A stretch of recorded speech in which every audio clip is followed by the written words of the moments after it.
going on, LFG fam? Welcome back to another episode of the LFG podcast. Your favorite podcast for anything and everything in pop culture.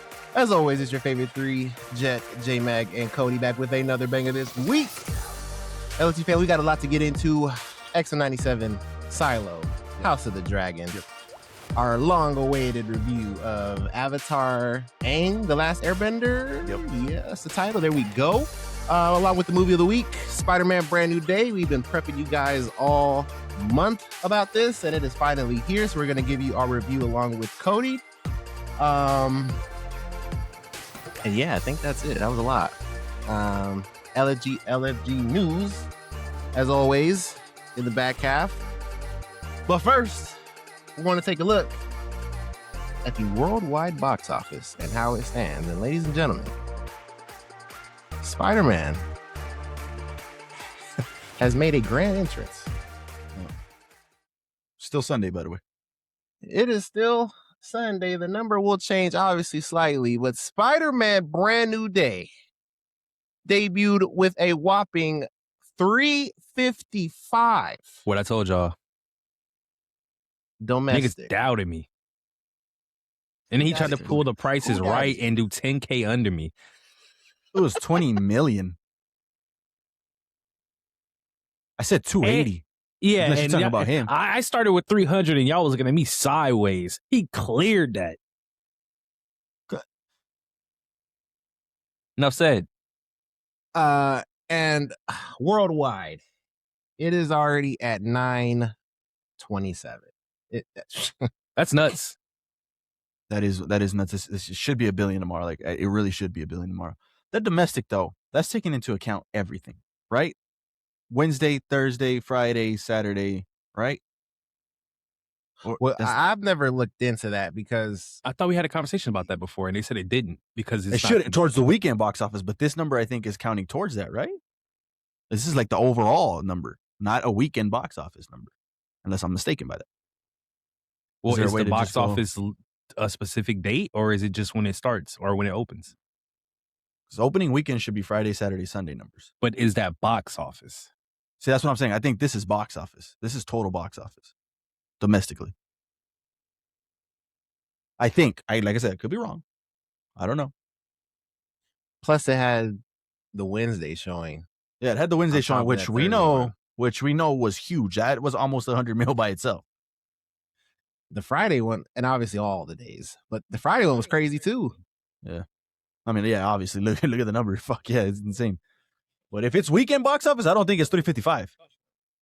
Unless that is weekend box office. You're right. It's 300. It might be. It won't be 300 because Wednesday alone had 75 million. 300. The post I have discussing film says the weekend.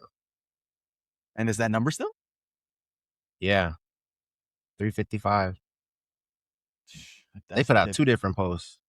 Second biggest opening weekend of all time, only behind Avengers Endgame. It was 2 million behind it. Dang. Oh yeah, I mean that's what AI Google's saying. That's crazy. But the weekend's not over.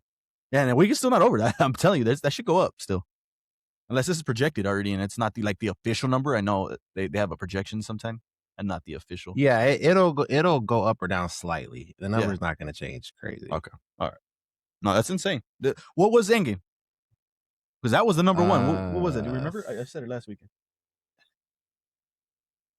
Well, it was only 2 million behind it, so 357. Yeah, 357. That sounds right too. Now, this is what's crazy about all of this. Obviously, Spider-Man it's subjective at this point. He is the greatest superhero when it comes to movies. Like his name is gonna get you in the seat. That Avengers movie is gonna do better than this. Oh, that's it might, but damn, that's gonna be tough to beat this. How confident are you in that though? My confidence comes from before this came out. There was no debate whether or not Brand New Day was going to do better than Doomsday.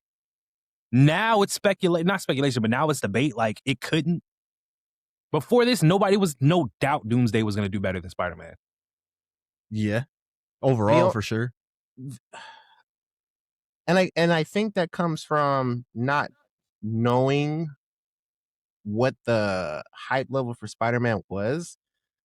And obviously Doomsday hype is crazy, like obviously. But there's at least posts that you see out there of people shit talking Doomsday. That didn't happen with Spider-Man. I'm only gonna deny that because of the Jean Grey stuff. There was a lot of hate behind that. They're like, why would they introduce Jean Grey in Spider-Man? Like, there was a lot of hate behind that. Well, that goes before any. Or you talking about like people predicting that, or after seeing the movie? No, before. I'm talking about this is prior. Everything is prior. I remember. See, that's the only thing that people were really caring about. Like, why is Jean Grey? If that was Jean Grey, why was she like? Why is that Jean Grey? Everybody was mad about that. But I would say like the shit that people say about Doomsday is worse than that. But like, what could they say that even holds any type of substance about Doomsday? Yeah. What are they saying? That it's gonna be a cameo slot fest. It's literally an Avengers movie. That's what Avengers movies are. Man, they said the same thing about Deadpool and Wolverine. Look what that did. People hate that movie. They can hate it all they want. Key one of them. But that's what we're talking about. We're talking about people not liking that movie. But at the end of the day, it did the numbers. It did numbers. That's what mattered. Like the highest rated R movie of all time. Might be second, but and that was just Deadpool and Wolverine. And I get Wolverine did inflate that. This was Spider-Man by himself, and now we're finna get Avengers. And there's a chance, great chance, post-credit scene, Spider-Man's in that. What are we doing? Mm-hmm. I mean, obviously you're not crazy. I didn't see Spider-Man doing this. No. I did. It still might. Like the numbers might change. Like a little bit, right? 2 million is a little bit. It's in that range where like, oh shit, you know what? It's 2-3 million over what we thought it was going to be. Could go down too, but I think it's in that range where it could catch and be the number one when it's all said and done tomorrow morning. Well, and then so let me ask you: do you see Doomsday like before this? Did you see Doomsday doing this? These type of numbers? I would have said 300 for Doomsday too, for sure. Yeah, I would have said. I said it for this. I'm definitely saying it for that. I would have said 300. I would have been with Cody on that. Yeah. And looking at it now, I'm about to say 400. Nah, see that? I don't know, bro. I don't know. I feel like this is supposed to be the biggest movie MCU has made. Okay, you say that, right? And then what did you say? What did you say 2 weeks ago? All right, Odyssey just became the biggest movie. Now they're gonna do it with Dune. Spider-Man just became the biggest movie. Now they're gonna do it with Doomsday. I don't know. It's good. It's got a chance. It obviously has a chance for sure. But that back half of 26, boy. Oh my God. Woo. But yeah, and then right now Spider-Man's at number 4. It's obviously about to catapult to number 1. Probably by no, midweek. Yeah, I was gonna say like, well, what is the projection here? Like Tuesday, Wednesday, maybe around there. No later than Thursday. I'm thinking tomorrow night. Yeah, maybe, bro. They're gonna hit $1 billion by what, Monday afternoon, Monday night. Yeah, man. Some kids are still in summer vacation. My girl is still on vacation. My daughter's still on vacation. So yeah, that's crazy. Man, that's fucking crazy. Like, look at it past the Odyssey. And shout out to the Odyssey. That's at 9. That had a solid showing with Spider-Man being out. Yep, it did actually. Yeah, now that that was 700. That was at 700. Just last week. The last time we talked about it. Yeah. So 200 million. Yeah, bro. Like that's a great opening weekend on its own. Yeah. This is the third weekend to compete with Spider-Man. That's insane too. Like this is impressive. Both of these are pretty impressive. Yeah, it'll be interesting to see and obviously the numbers is like staggering. It's already at 900 and hasn't even been a full week. But it'll be interesting to see its legs, because obviously there's nothing coming out that's crazy for people to go run out to see, and and obviously this is way different, obviously. But Toy Story had a really great start, and it kind of fizzled out. It hit that $1 billion, and that was it. It kind of fizzled out. Man, I don't think Odyssey is going to be consistent for a long time. For a long time. That 3 hours is people see that number. they are still sold out on IMAXs, and more in the news later. They added more. They added more to the 70 millimeter. So like this is still gonna have legs going in for a while. So. Yeah, seeing how the rest of this shakes up is gonna be crazy. Yeah. But obviously Spider-Man will be number one by the time that you see our faces next week. So. Bro, top 5 is crazy. Do we know the most movies to hit $1 billion in a year? Do we know the record for that? Let's find out. And it's so crazy, man. That number is a projection because it's a flat number. Yeah.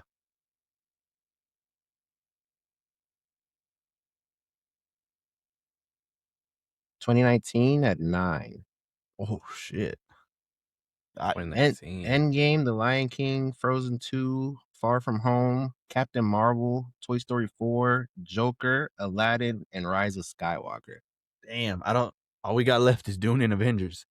I don't know what else could hit $1 billion. Do you guys know of anything coming out that's in that realm? I don't think so. To hit $1 billion? No. There's no more kids movies coming out like that. There's no more epics. Those are struggling to get $1 billion. Yeah. Super giant IP like Toy Story, like barely chilling at $1 million. That seems safe. That record seems safe. Endgame was the only one to have $2 billion. That shit almost hit $3 billion. We're probably gonna have 2 of these movies hit 2. Avengers hitting $2 billion. And Spider-Man that was the could last do it. Avengers movie. Yeah. Almost a decade. last. This movie is about to go crazy. But yeah, that is what the worldwide box office is looking like right now. Let us know your thoughts and opinions on that. All right, let's get into our what we watches here. It's gonna be crazy. A lot of stuff to talk about here. Let's start it off with the movie of the week, which is Saw the Box Office. Let's talk about Cody's thoughts. Let's get mine and Jet's rewatch thoughts on that. See if anything changed. Cody, you have the floor. What did you think about Spider-Man Brand New Day? Hooey. Where do we start? Rating. Yep. This is all spoilers. Damn.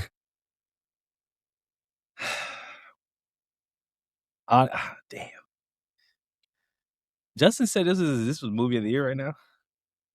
Oh, is that your movie of the year? No, favorite, right? He said favorite for sure. Favorite. I don't know if it was his. The way it's the same thing, I guess, but yeah, it is my favorite. Yes. Damn. Okay, it's because I want to say things, and I gotta just go in order. My rating for the movie, and it's really like an in between, and we don't do in betweens, but it's really an in between. So I'm gonna just say we round up. I'm at a 9. Okay. I feel like I'm gonna just say I'm at a 9 because I'm in between. Whew, it's so much to say.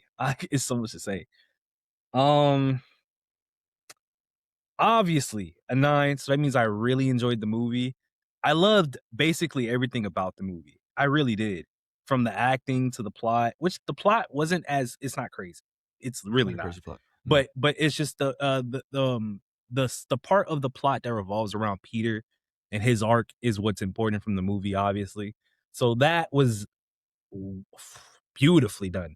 I did see people saying like, "Oh, it only took one movie to get it." Like, you know what I mean? But we're gonna get into it too. But just plus 2 people out there. It's crazy.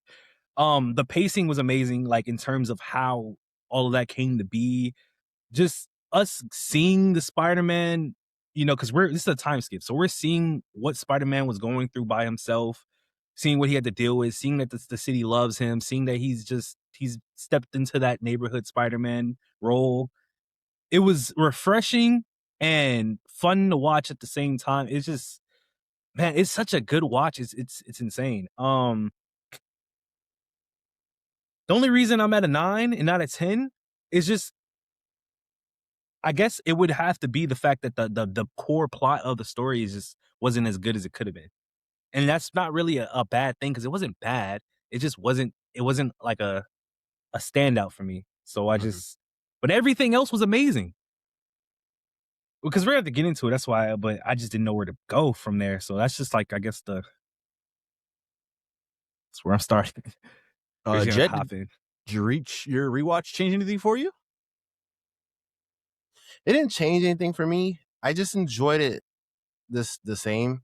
And I think because, and Cody's right, there's a lot of dumb people on the internet, and I'm watching people review the movie and critique things, and I'm just like, you watched it and you didn't understand what you watched, or you went into there wanting to get something that wasn't the movie's mission, that wasn't what they set out to do, and because of that, you didn't like it. And sure, fair, but I mean, I just enjoyed great storytelling, the relationships that were formed. Yes, it's not, one of the MCU's, top 10 villains of all time, but the motive that she was, the why of what she was doing, everything. As long as I can believe that, there's going to be at least some grace there for not being a Thanos, a Hela, Loki, whatever the case may be. And the way that Peter was able to, resolve that by instilling what he had been going through and letting her know, off of his experiences, how to deal with, loss and being alone. I thought it was all poetic and beautiful, and I loved it the second time. I want to watch it again. I don't think I'm ever gonna get tired of it. I loved it the exact same way I watched the first time, and it's great. It's amazing. Pun intended. Nice. No, same. The rewatch to me was just as good. I'm still at the 9. I still think the villain and the bait and switch was pretty cliche. Was a trope that's used, not a bad trope in this case. Sometimes it could be bad, but it wasn't a bad trope. But it still was a trope, and it still didn't, set itself apart as far as that aspect for me. So that's why it's a 9. It's not a perfect 10, but it was still a great movie. I didn't get a chance to rewatch Spider-Man 2, so a lot of other stuff popped up, but that is I still have to do and then see where it ranks. It's definitely at least in the top 4. I think it's might even be top 3. I really, really like this one a lot, man. Like I really did. Yeah, like really it's a really good watch. Cody, I had mentioned, and it's not a wild take for me because I think you agree with me on this because just this you said the same things for the Odyssey. I think this is his best performance. I think it was better than the Odyssey out of the Spider-Man. Oh, yeah. for sure. So a lot of people came away from Odyssey saying that was his best performance, and which is crazy. I don't get that. I don't get that. I don't. Yeah, it was good. Like I said, it was good. Just wasn't like that. Yeah, this was better. He showed emotion. That's what I don't get, man. Because when it comes to Odyssey, man, every performance was really good, but nothing stood out to me. And we had this conversation, obviously, but I'm just saying again because I don't get people. Because obviously, Matt Damon, his character is like the one that had opportunity to perform the most. So it's like the fact that I don't know. It's just because I'm about to go in circles. It just makes me mad, bro. People are so weird. That performance is so doable by anybody in the Odyssey, but like it's just. I don't know. I mean, yeah, he had a great script. He had a great director. You got all these pieces around you. It's easy. It's not. It's still still a difficult job. Don't get me wrong, but it makes your job easier. So it is what it is on that front. But no, fantastic movie. I love this one. Like, it was great, man. Gloria walked away from it. She stayed awake the whole time. It was a late showing.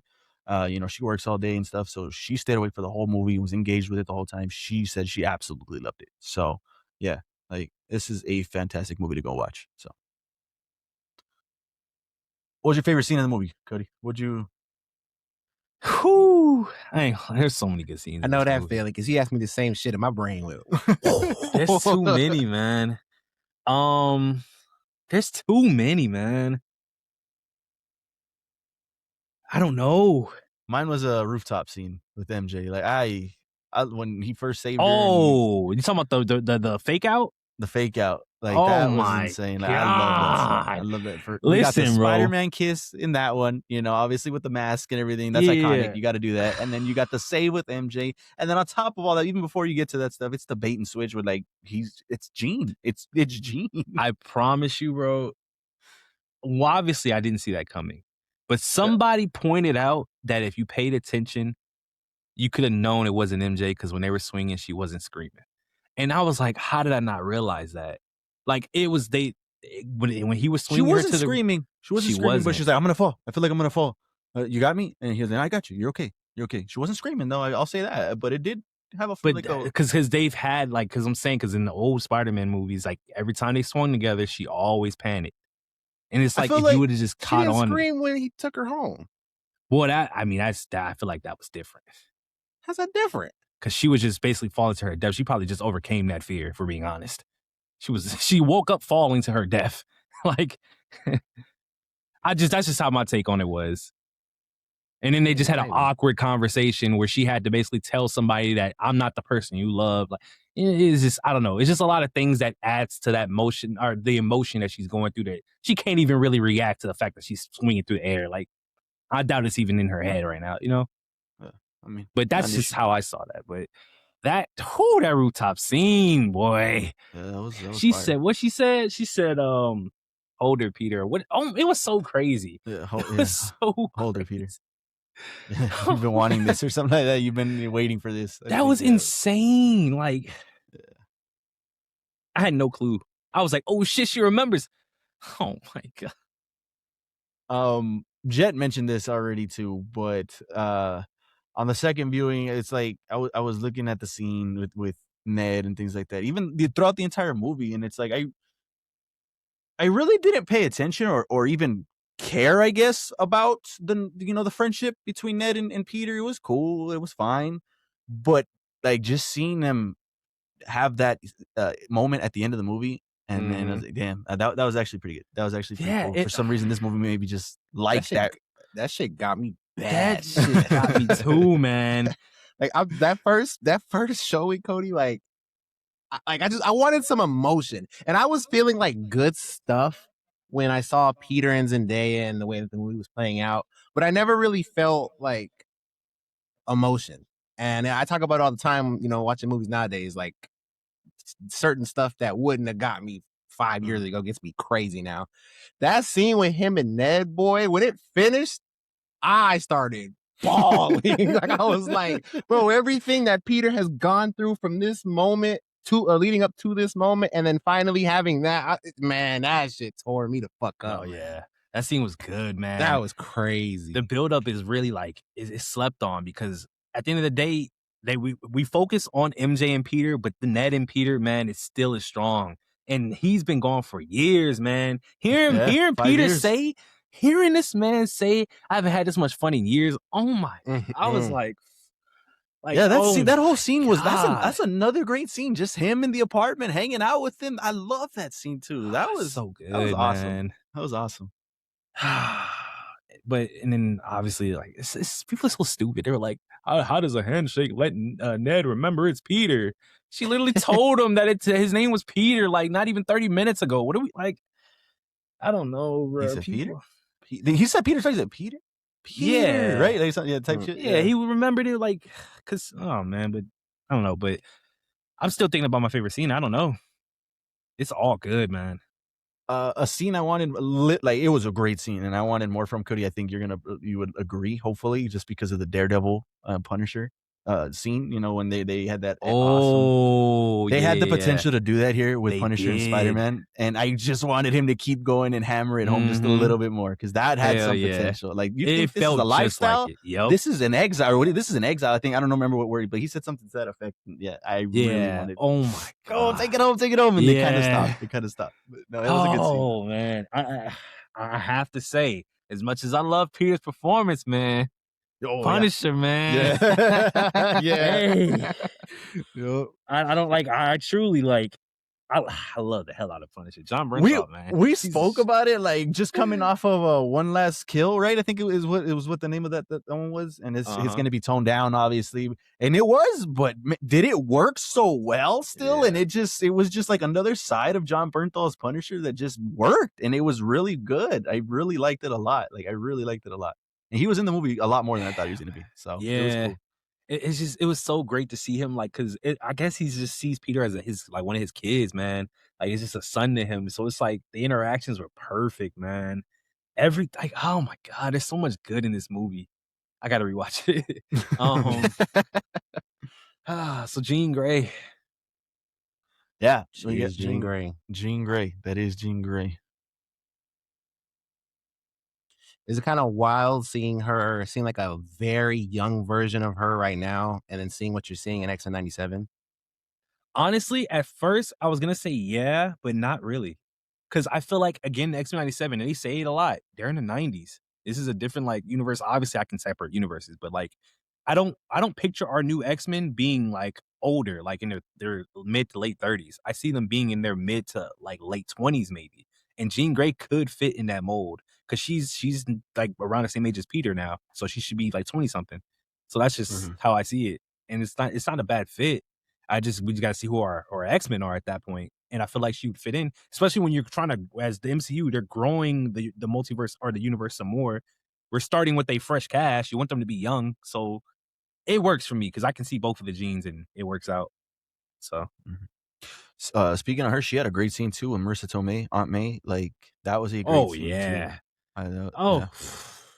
Seeing that back and seeing how it was like that mother figure in that moment for her, you know, because she alluded to like, why would our mother leave us like that? You know, and they, oh my God, because in the foreshadowed, it wasn't just like a moment thrown in there for no reason. They showed us her flashback. They showed us that she saw that and she wanted to know. She was curious because at the end of the day, she envies that she wants that, and then she got that. Oh my God, oh, this movie was good. Oh man, I was telling J-Mag about the beginning of the movie, and I was thinking about something that you said actually when we were reviewing Superman, and I don't remember if you said it or this is what people were saying, but just how much it felt like a comic book. Yep. And the beginning of this, I mean, God damn, like ripped out of a comic book. You're talking about, you know, what he's been doing this whole time, and just him putting away all these, you know, villains, whether it was, you know, Boomerang or Tombstone or Tarantula. Like, you see Rhino? Did you see Rhino? Oh, I did. Yeah. He headbutted the wall for it. Yeah. Obviously Scorpion, like all like that. The beginning of the movie is so fire to me, man. And then obviously I was gonna say they took a initiative to kind of focus on the swinging, but obviously it's a different director. But the swinging in this obviously is top fucking tier. Yeah. Man, the POVs, the different shots, it is exceptional in here. We talked about it straight out the game. Like that rooftop scene is straight out the game. That's like a crime in progress in the game, and he went to go stop it. You know, like that was cool. And then him doing the move on Scorpion where his eyes turned black, and then he jumped up in the air to slingshot himself and just slammed it. That was part of the game too. When he did that, I said, "Oh, he's going for the kill." He's crazy.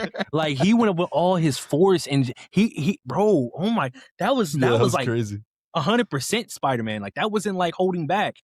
Like Scorpion should be dead. Oh man.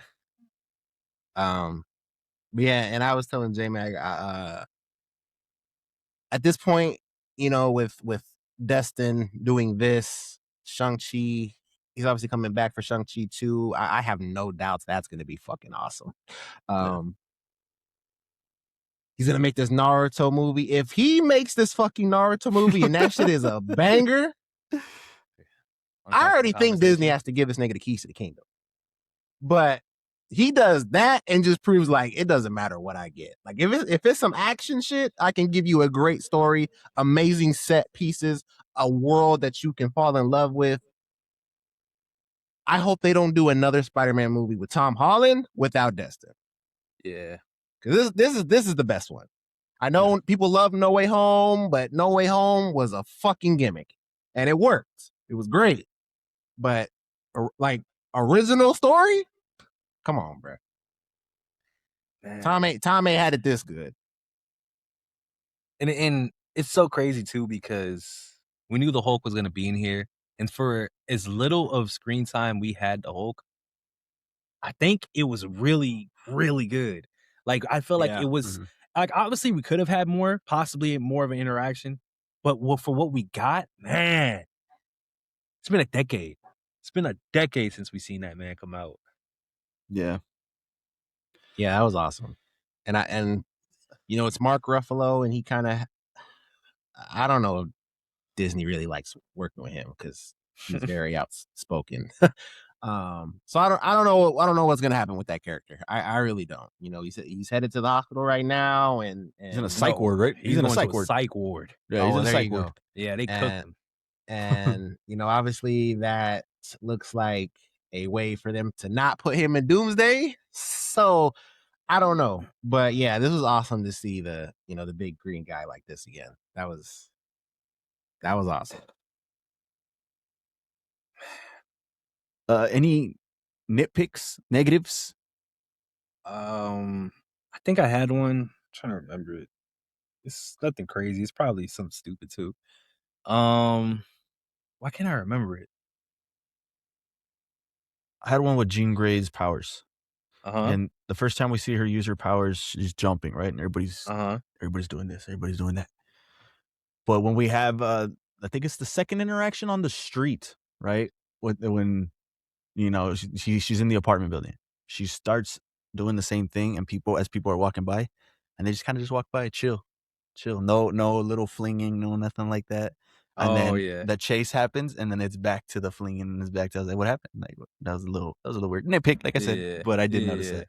I did notice that. I think there was something else. It was, man. How does Peter have all that stuff in his apartment? I mean, I think it's the same way he still has communication with Yelena. Like he probably still has communication with all of them. And Spider-Man probably gets money from them. Because from what we see, oh, you're of that mindset. From what we see, he has no job. Where's his job? You can only assume that's the people they're talking about. You can only assume that he's getting funded by whatever Tony Stark had going on, because Tony Stark had to have had Spider-Man in his will. I refuse to believe he did. I've seen people say that too. And this technology didn't just come from I mean, obviously he can make some of the technology, but like to buy it and to have it, like I'm just saying, like how are you even? I don't know. I don't see how he wouldn't. And then people were saying, because people to counter that would be like, well, Peter Parker doesn't, exist. So like, how would he access that money? And then people would counteract that and be like, well, Tony would have put it in Spider-Man. Exactly. So I don't know. It's a weird conversation because he had some high tech shit. He did. Yeah. So he's getting money somehow. I think too, like people forget that he didn't just like at the end of No Way Home, or not even No Way Home, but at the end of Endgame and even into No Way Home, he had tech. Like he had some stuff from Tony. It's not like he was just still nothing. He still had the AI and stuff that they had, because he was with Happy, and like they had, I'm telling you, they had all types of stuff. Like he had everything. Happy was literally actively in his life giving him stuff. I just how I see it. I don't see like what they think it just went away after everybody forgot about him. Like he still has some of that stuff. Yeah.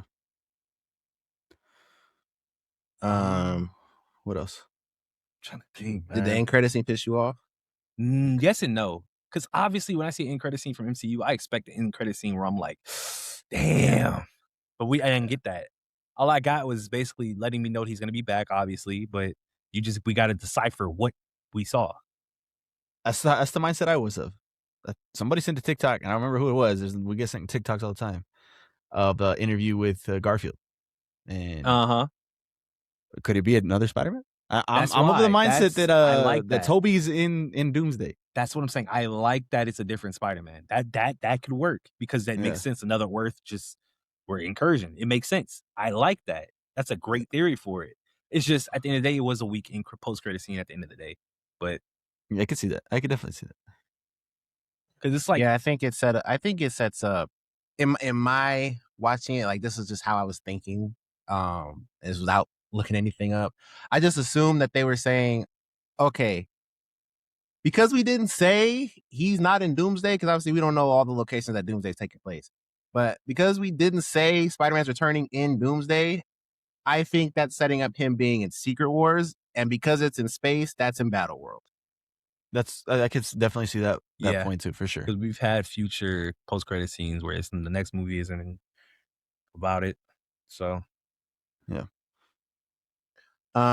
Did you take Jean Grey on the bus, leaving, going to as her going to Xavier's school? That's what I thought it was instantly. I said, this look Xavier is a motherfucker. Yeah, they did, right? Like, the trees and that road. It's like you're gonna come across the Institute. It's gonna happen. It's gonna that was okay. So how do you see that? And none of that's like established right now. I know. My only thing is that at the end of the day, it's in the background because we focus on our Avengers. We never focus on the rest of the world typically. Like for instance, Quicksilver and Scarlet Witch were in the world the entire time. It was only until they were introduced to the Avengers that we were introduced to them. So there's probably and obviously it's kind of like they're just dumping it in there because like the defense, what is it called? The villains of the current movie? The Damage Control. J-Max said the same shit. Yeah. Defense? I said defense. I don't know. They clearly know about mutants, and it's kind of like this is how they throw it in there because obviously we didn't hear about them, but they made it a point to say that there is mutants out there that they're hunting, and that's just been a thing. So you can only assume that it's just been there. I don't think they said mutants, right? They said people that are different. People that are different. Which even worse. In the Marvel, it's mutants. Yeah. Yeah, because I mean, we have our current mutants that we know of, but like the other mutants, you just have to assume that they're already out there. Because for a second, I was like, is Jean Grey from a different universe? But no. But and that's where it gets kind of interesting too, because how did they know to go for her sister and not her? Yeah. Like, what made them aware of her? Yeah, and we also didn't really get no knowledge on how they're tracking people or anything. Exactly. And in that scene of the flashback too, I'm like, clearly, if they're hunting someone down, they're tracking them. So they saw her on the bench talking to her sister the whole time, doing her thing. As she walked off, they went after her. Did they just act like the sister didn't exist when they first saw her together? Because they clearly had to have seen them together before they attacked her. That's possible. Yeah. But that's not really nitpicky. I'm just trying to figure out. But nah, for sure. I feel like this is just their way of saying that they've been there the whole time. And I'm not mad at it because at the end of the day, they are there. We just haven't heard about it because we're focused on the Avengers. And like Yelena said, that's small potato. We ain't worried about small potato. Yeah, I think it'll just be interesting because it's going to be interesting when it comes to Magneto and Xavier. Exactly. Because their stories span before we get to the X-Men. And so it's like Magneto wasn't doing anything this whole time. And obviously, like the running theory is that it's going to be Adam Driver. So he's going to be at least 40-something. So he had to be doing something. But I don't know. It's just going to be interesting to see how they... It could be he's imprisoned. And then one of the movies is setting him free. It's probably going to be the first X-Men movie setting him free. Yeah, I guess they could do that. And then they're going to throw in the flashbacks in the movie where we get the backstory of all them people. Or not all of them, but at least Xavier. But yeah, I mean, Jean's kind of relatively young. So the rest of them are going to be relatively young. But at the same time, where's Logan in all of this? And obviously Logan probably doesn't give a shit right now because the X-Men isn't formed. But are we even getting a new Logan? Yeah. I would think so. Yeah, you have to. So what do we do with Deadpool Logan? I mean, they've already established that that's just a variant, right? Like that's not even our Logan from Fox. Like that was a whole other one. So and they might just do away with him in Secret Wars. Possible. Because Ryan Reynolds being at fucking Comic-Con, he's either in Doomsday or Secret Wars, one of them. They didn't just have him there for no reason. So see, but then there's also it's so many like not issues, but like because you got to also explain how we have Quicksilver and Scarlet Witch, but Magneto isn't present. He has to be present. Like that's why that's the interesting one. I think everything else you can kind of work your way around unless they really do something with the end of Secret Wars and shit really changes. But then I don't know, they just introduced fucking Jean Grey here. But I don't know. That part of all this is going to be interesting to see. Because they're old as shit. They should be old, man. Magneto should be old. Well, Scarlet and Quicksilver, they're like 30s. You see, that's gonna be an interesting thing about it too, because obviously the biggest part about Magneto is he's a Holocaust survivor. Yeah, that's a time He's period. gonna be played by Adam Driver. It's That's what I'm like- saying. Yeah. Like, there's a lot of issues with that. I don't know. Are they what gonna change his whole backstory? Which that They- no, which they oh, can't. no. They can alter though. They do alter a lot. that part though. Because at the end of the day, it Well, would. that's if his merge it? whole What if- motivation. What if We're in he's from a different Earth? Like we just saw, is it Noir? Noir's in the 60s. He got pulled into Spider-Verse type shit. You know what I'm saying? See, He but could be- Spider-Verse is different. That's No, like I'm just. So Doomsday and Secret Wars is gonna be different too. Like the way they're gonna do this is gonna Yeah. be very interesting. see, on how, but then we got to they remember merge this too, stuff. our Fantastic Four is from the 60s. yeah, there you go. That's the perfect example. Yeah, they're from the 60s too. Exactly. So, they're and just it's a not like they're different gonna stay in a different Earth. We know that's a That's the fact. same story though. But I'm saying they're not That's gonna what- stay, and they have to come to our Earth to be a part of our universe. Earth. Maybe Unless they we're do gonna the same thing with Mag and the X-Men and mutants. Exactly. You know? They're in That's a what- different that's what- Earth right yeah. now, and they come to 616. You know. Because what are you doing with the Fantastic Four? Are you saying we're gonna keep doing a separate universe for them? That has to end. Fuck. Or the Fantastic Four saga just stops after this, which would be crazy. We just wasted the Fantastic Four like that. Because then that means Well, we don't have a No, Galactus but story.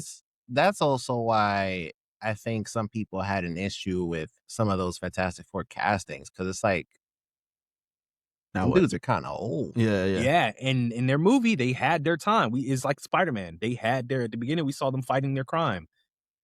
Their story is basically done. That Kevin Feige might be lying, nigga. This might be a reboot for real. 'Cause It I don't could- see it it. could be- There's it a could lot be. of pieces. There's a It lot. could be.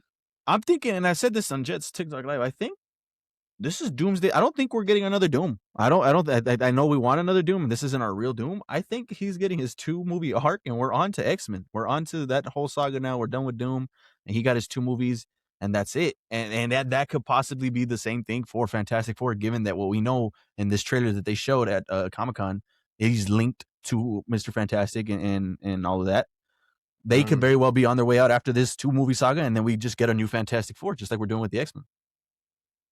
I could see that happening. But don't you just feel like that's a waste of a whole movie? Like, you made a whole Fantastic Four movie for what then? You could have just did what you're doing to introduce with the him over X-Men. here? To introduce But him you're over here. doing, and get you're doing that with Doom the connection. X-Men.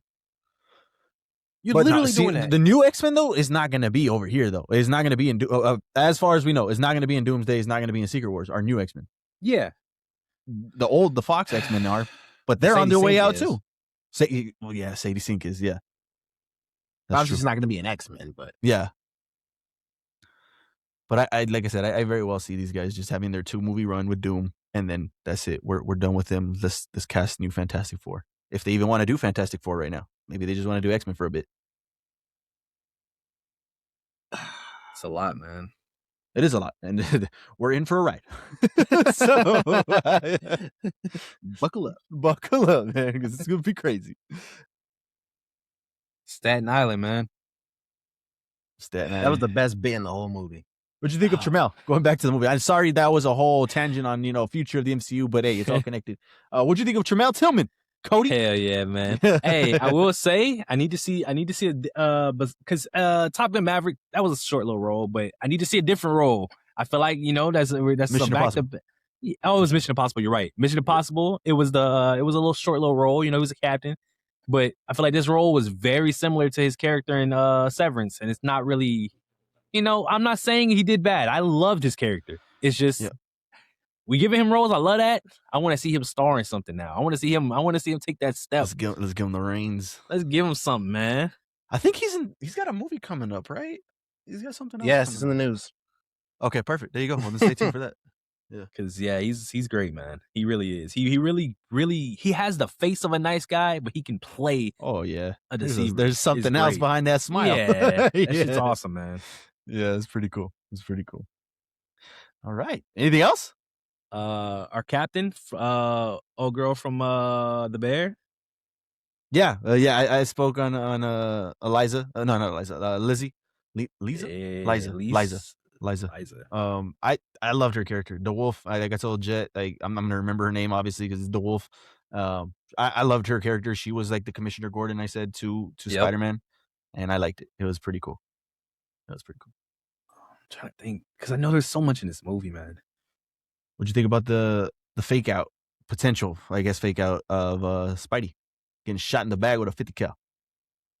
I ain't gonna lie, my heart dropped when he because first of all, he evolved, right? And I love that. That's where my issue is. Okay. All right. So their explanation for his evolution is that spiders go through 3 stages. And basically it's the like a traumatic, like emotional, like thing that happened to him caused that to happen. That's how it was described. So it was basically like, how do I explain this?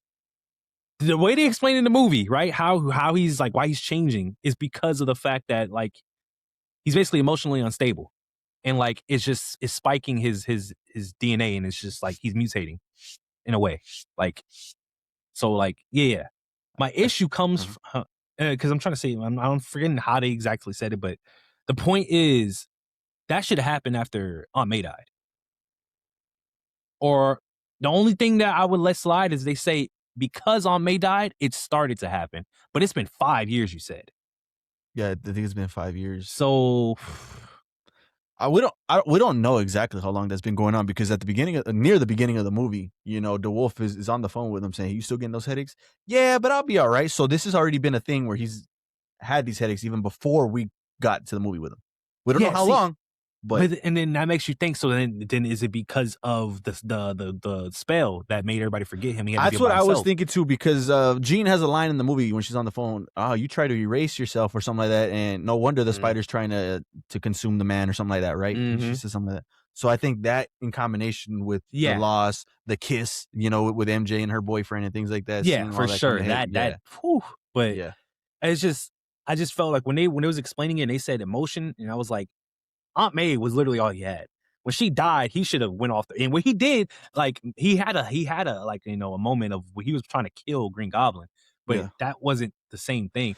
Then again, it could have been the same thing. Maybe. I feel like he got, obviously it's Aunt May. That death is just gonna stay with him no matter what, right? But I feel like he had a little bit of, I guess, closure, but therapeutic session when he was speaking with the other Spider-Man, saying like, you know what, we've all been through this loss. You know, he got to at least have that conversation with him to maybe suppress it for now and not be as big of a thing. Don't get me wrong, this is a non-issue. It's just something I wanted to point out. Yeah. So, yeah, I mean, that's fine. So going back to the topic, I kid you not, man, because him being like, I guess, evolved now, and he first of all, he allowed Jean to enter his mind, and he let himself out whenever he wanted to. Bro, I kid you not, boy, when he saved her, and I looked at her hand and it was bloody, I almost walked out. I was like, there's no fucking way Spider-Man's about to die. There's no fucking way he's about to die after what I just watched. A lot of blood. That was a lot, bro. It was bleeding through his back. I said, oh my God. And of course, because of the amazing script that we got, man, Jean Grey keeping him alive is so amazing.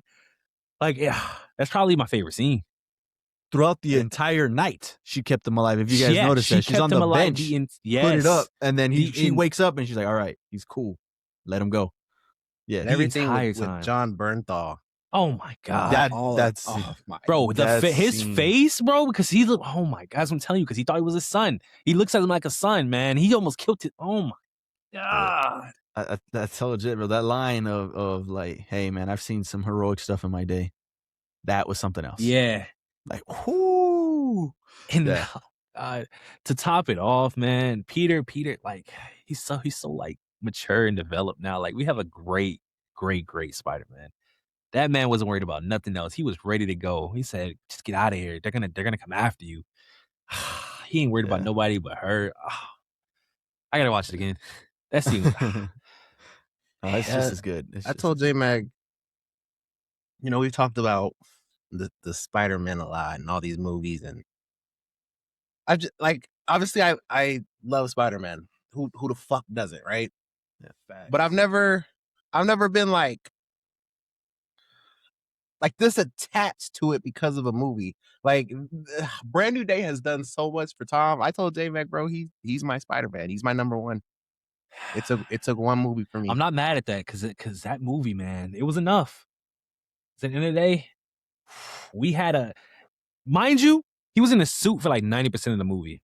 Jeff brought that up, really. This dude is in the suit the whole time, bro. In the spa, in the damage control, everywhere. And even though he was Spider-Man the whole movie, I felt like I was watching Peter the whole movie. It was so excellent, man.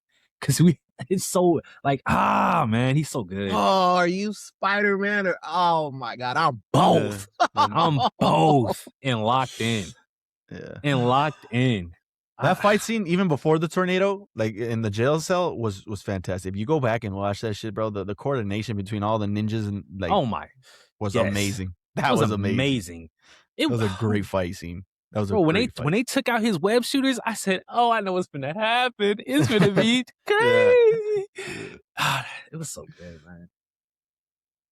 Everything was so good, man. John Berthal as Spider-Man. yeah. That was a great scene too. The ending and just seeing how much love, like, and they have man. The message of the movie was he wasn't alone. Like you were alone, but you're not alone. You're not alone. The music, man. Yeah, I love the song choices in here. Like specifically the songs that they were choosing. Like I loved them. Like they were some good songs. Man. I liked them a lot. So good. Damn. How does it compare, Jet? I know you've seen it. How does it compare to the animated series?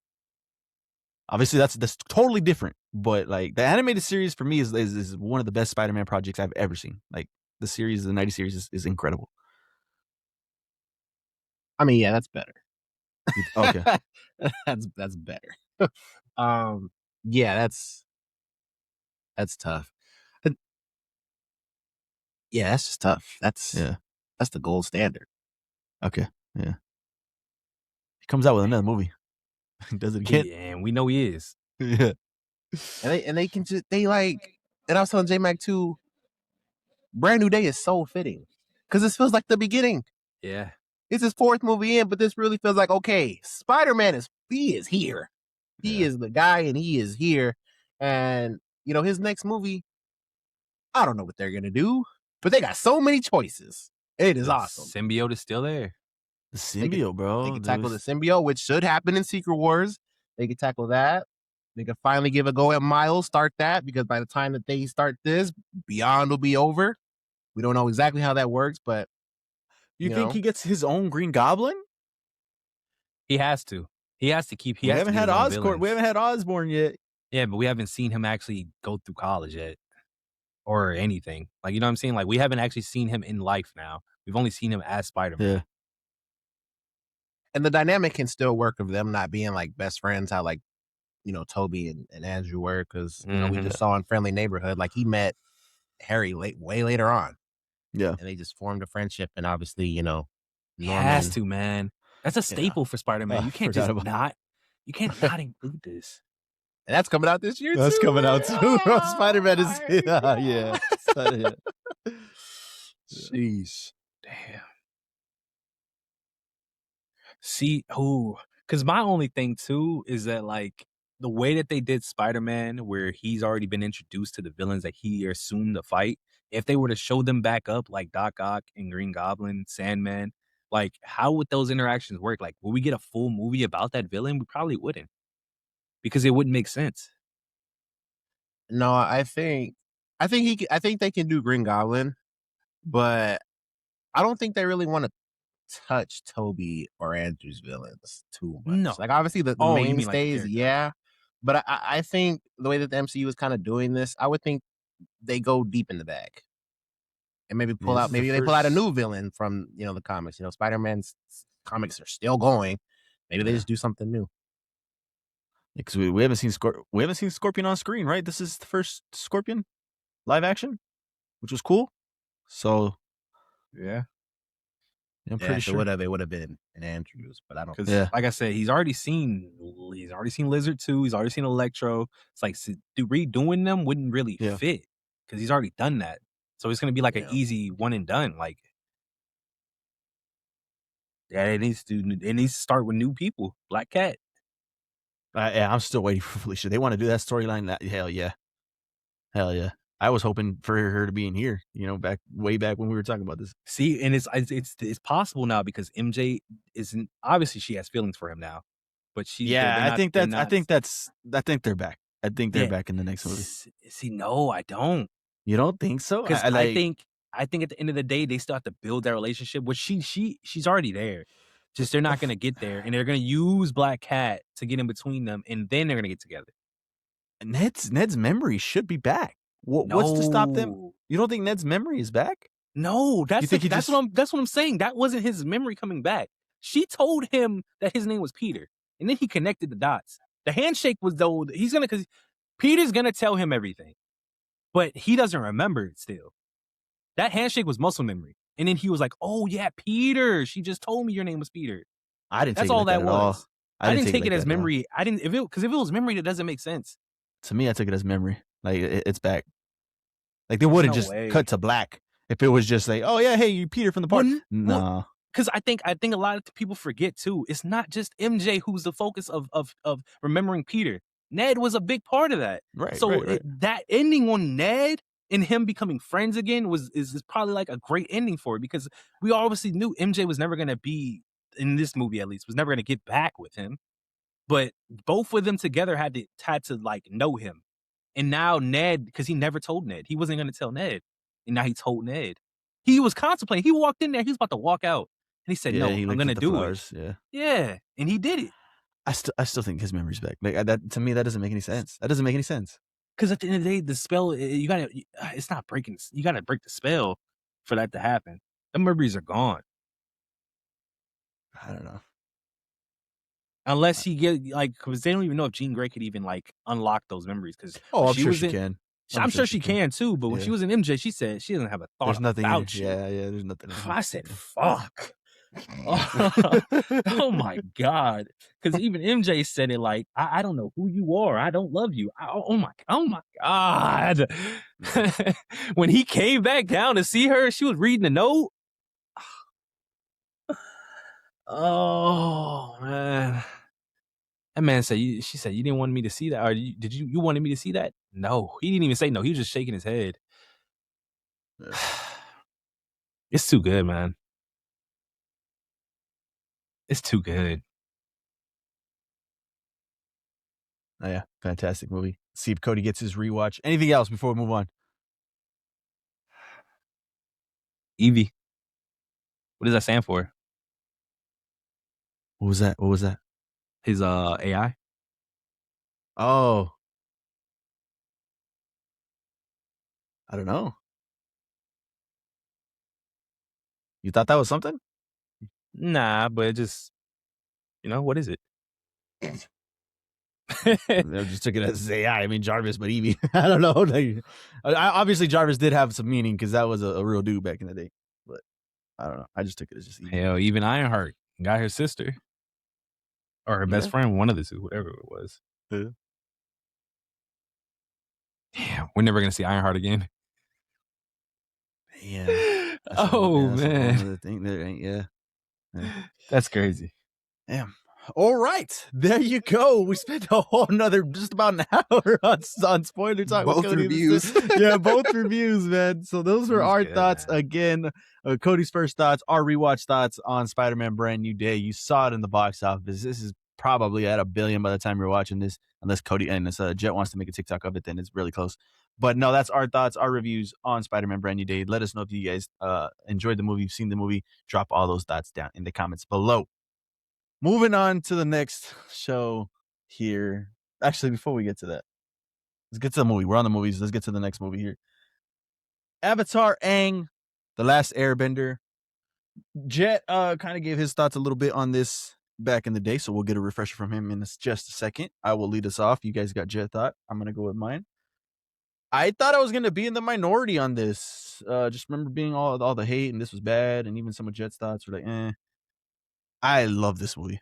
I absolutely love this movie. And by the looks of it, it's like Rotten Tomatoes too. It's at 91, 99 popcorn meter. So I was like, oh, people like this one too. Okay. I thought this was fantastic. I loved getting back with the crew again. The story to me was pretty cool, pretty interesting, kept me engaged. There's one thing in here that uh, that is like, all right, all right, all right. I could definitely see this being a problem for people. Like, absolutely, for sure, for sure. The rest of the movie for me, like, just made it, for me personally, a non-issue, but it's not a 10 because of that, if that makes sense to you guys. Like, because of that issue, it's not a perfect 10 for me. It's at a 9. The animation in here was beautifully done. Like, it was fantastic. The voice actors for every single one of them, I know we had problems, or like, I don't know if this is gonna work. They didn't bring back the original voice cast, but you know what? It made sense here. They're grown up, of course. Why would they have the same kid voice actors? I thought every single one of them was fantastic in here. I enjoyed seeing them all on screen. Then the villain, I thought was fantastic too, and just kind of having him be who he was awesome. Um, I think the music in here, I can't remember it too much, but I think for sure at the end, I don't know if you guys saw that end credit, the ending credits, and where they kind of flashing over everybody's, that song was fantastic. That was beautiful. But no, this movie to me I loved it a lot, man. I really did. I really did. So I'm at a 9 out of 10 on this. And yeah, that's where I'm at. Cody, what did you think about Damn. 9 out of 10. 9 out of 10. Well, I'm not with you. And it's not like this movie's horrible. It was a good watch. It's just I guess I don't when I think of Avatar, I think of the great show that it is. And I think of them doing movies or anything after it just can't live up to that. Like, seeing this as a movie, I was just like, I don't know, like, I just wasn't impressed. Like, don't get me wrong, it looks amazing. It is a pretty interesting plot point, like, it is something that's dope, and I didn't think that they would've came up with, like, it really is. But it's just like, it felt like something out of Legend of Korra, like, 'cause a it? I lot of her could stuff see a dealt little bit of with that. these same issues. It's just Mhm. non-benders having issues with benders. It's the same thing. It's just written a different way, which is obviously a strong nitpick, but, like, it's just I didn't feel like it lived up to what it should have been for an Avatar movie. And that's just a personal take of mine. So I'm at a 6. I enjoyed it. Okay. I will say it's a shame that this didn't get a theater release, because this should have been a theater release. Like, the action sequences in here Yeah, were they were crazy. amazing. The mountain scene and then all that shit crumbling, the fight scenes, like, they wanted this movie to be on the big screen, and it showed. It Mhm. showed in that aspect. And I think if we would have got that, I would have been pretty cool. It would have been pretty cool. But Jet, refresher, man, what were your thoughts? We could actually get into spoiler talk if you want already too, and just pick it up from there. But go ahead. Um, yeah, I mean, I essentially felt the same way that Cody did. There's a lot of aspects in here that I was in awe of, really. The lesson that Aang learns at the end. Obviously, you talked about the animation. The animation here is crazy. The fight scenes are crazy, especially that first fight in that temple, man. That was nuts. Mhm. That was crazy. Um, but yeah, my main gripes with the movie just really stems from the plot. Like, I wasn't, I don't know if I want to say impressed, but kind of like Cody, I just felt like it could have been better. And for, like, the first Avatar movie that, was supposed to get a theatrical release, unfortunately a lot of things happened and it didn't. Um, I don't know. I was just kind of like, this is kind of basic. But our guy who ends up being the villain in the end, kind of switching up, I was like, I saw that coming from a mile away as soon as he got Yeah. introduced. Yeah. Um, yeah, it was just the story aspect to me was just okay. It was just okay. Um, yeah, I don't know. Like a 7, 8, somewhere around there. Sorry. Okay. This movie was predictable. Like, it was. And like, I predicted most of the stuff in here that was going to happen, and it happened. But you know what? I think they still did a good job. Like, I thought it was the way this movie opened, and him still having the trauma of him not being there, I thought was fantastic. Like, I thought that was Mm-hmm. awesome. And then that being the theme of the movie, just wanting to get his people back, his airbenders back, and things like that. And then having a way to do that all of a sudden because of this group of I forgot what the name of the group, but because of them, I thought was pretty cool. It made sense. Like, it really did make sense what he was doing, what he was going through. But damn, bro, like, I really liked it. The airship scene, bro, was That was crazy. crazy. The way that they were working off of each other, and because he's never been able to do this with another air. It's just been him. Yeah, It's just been him. So him finding other ways to use his airbending abilities was badass. I thought that was really cool. The tornadoes were going crazy. Like, I was really in awe of all the stuff that was happening on screen. Like, I was like, wow, this is incredible. The one thing that like is not is keeping it away from me from a 10 is they all died. They all died. And they came back because they're in. It looked like they were in the saliva of a turtle, of the lion turtle, right? And it just had magical waters, and Korra's in there. Not Korra, Katara's in there, and she brought everybody back. And I was like, oh, what the hell was that? I don't know. You know what? The rest of the movie is so fantastic and it's so good. Fine. It's all right. It's all right. I still liked it because of that, but that I'm not gonna argue with anybody. How did they lose to this nigga? Yeah, okay.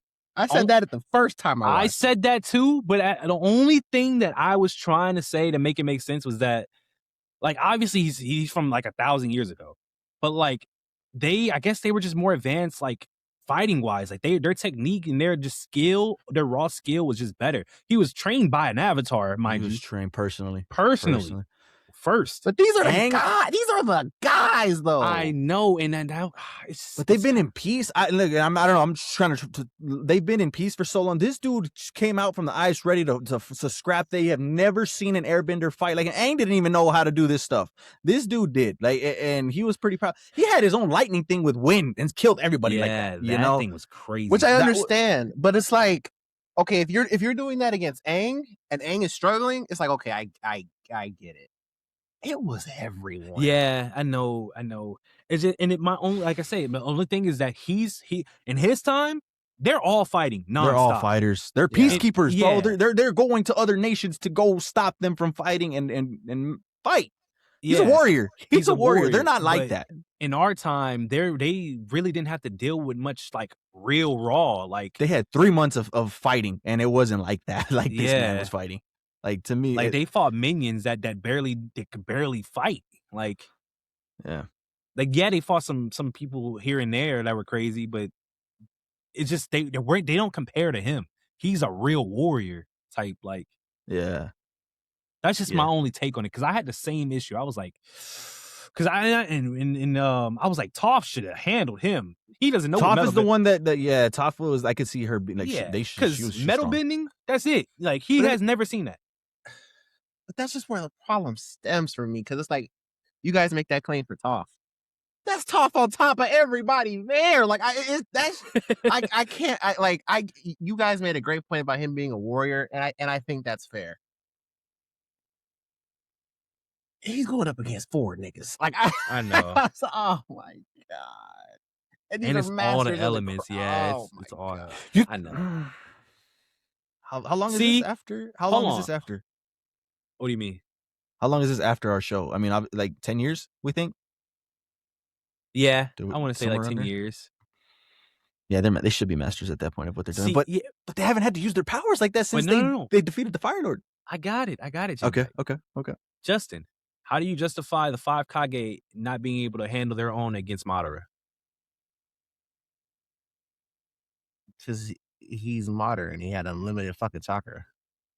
Let's not do that. He did. Like, they basically have unlimited bending. What's the difference? And that's like, that's the guy that's been built up since fucking episode 1. Who the fuck is this guy? I mean, he's an ancient warrior. We're talking about it's the same deal. Madara is just an old nigga. You think this guy is the same as Madara? Mind you, it's the 5 Kage. These are the best of the best out of all of them. Man, these some niggas, bro. That's Tsunade. Come on. I don't know. He was training with Avatar. He even beat the Avatar. You know, he was giving her problems even before he got his whole darkness power. You know, that storytelling, by the way, the animation on the history was beautiful. That was beautiful. Like, that was incredible. But no, I could definitely like see this dude was a menace, bro. This dude was strong as shit. Well, him being Batista. Aang whooped his ass in the end. So I mean, that wasn't really Aang. I mean, you know, comparing that to the power of 4 fucking masters of their craft. I don't know, man. Avatar State with spirit power though. Like we had never. Let's just be honest though. Let's be honest though. That's all that dodging and all that warrior shit went out the fucking window. They are in 10 years of peace, basically no fighting. And when we say master really just means you can control your bending and you know a little bit of something what to do. You know, that's not really anything crazy because they don't actually have to be warriors. They just have to know what they're doing. Let's be honest. That's all mastering is in the current like era of Aang's world. The old era of mastering probably meant you could literally defeat everybody. Bro, Zuko's master was that was a warrior. Zuko's master was a warrior. The White Lotus were warriors. That's what I'm saying. Those guys were defeating dragons, bro. Exactly. Defeating dragons. Who was our Team Avatar fighting? Our Team Avatar wasn't fighting nobody like that. They was losing the Combustion Man. Combustion Man. Nigga, as kids, what the fuck are we talking about? They were masters as kids, right? No. I'm not hearing it. What the fuck? I'm not hearing it. Masters as kids. Hey, man. I will say I didn't like how Toph kept saying I'm the greatest. It was like they kept trying to reuse it, and it was kind of pissing me off. I think like did I say Zuko in the last one? I did. Why am I drawing a blank? Fuck is his name? Boomerang. Why the fuck am I drawing a blank? Sokka. I think like his comedic, that was Sokka again. Like all the characters to me felt like their characters. Like they did. There was none that were egregious. Just, you know. She never always said it like that. Like they just any chance they got, like her dialogue just felt like I'm the best. Did you guys know I'm the best? Like yeah, we know you're the best, but like why y'all keep saying it? Just show us. Man, I'd rather you show me, man. Well, she did. She wiped out a whole school of her own earthbender training. She was working them. Yeah. I feel, and obviously the easy answer to this next one is, you know, this movie wasn't probably, maybe it was an idea, but it wasn't around for Korra. But like, I feel like in Korra, they should have mentioned like, hey, when Republic City was founded, some shit went down here. Like this was some cataclysmic shit. And that never did. And obviously the easy answer is it just wasn't around, like I said. But yeah, that was a little thing that I was keeping an eye out for.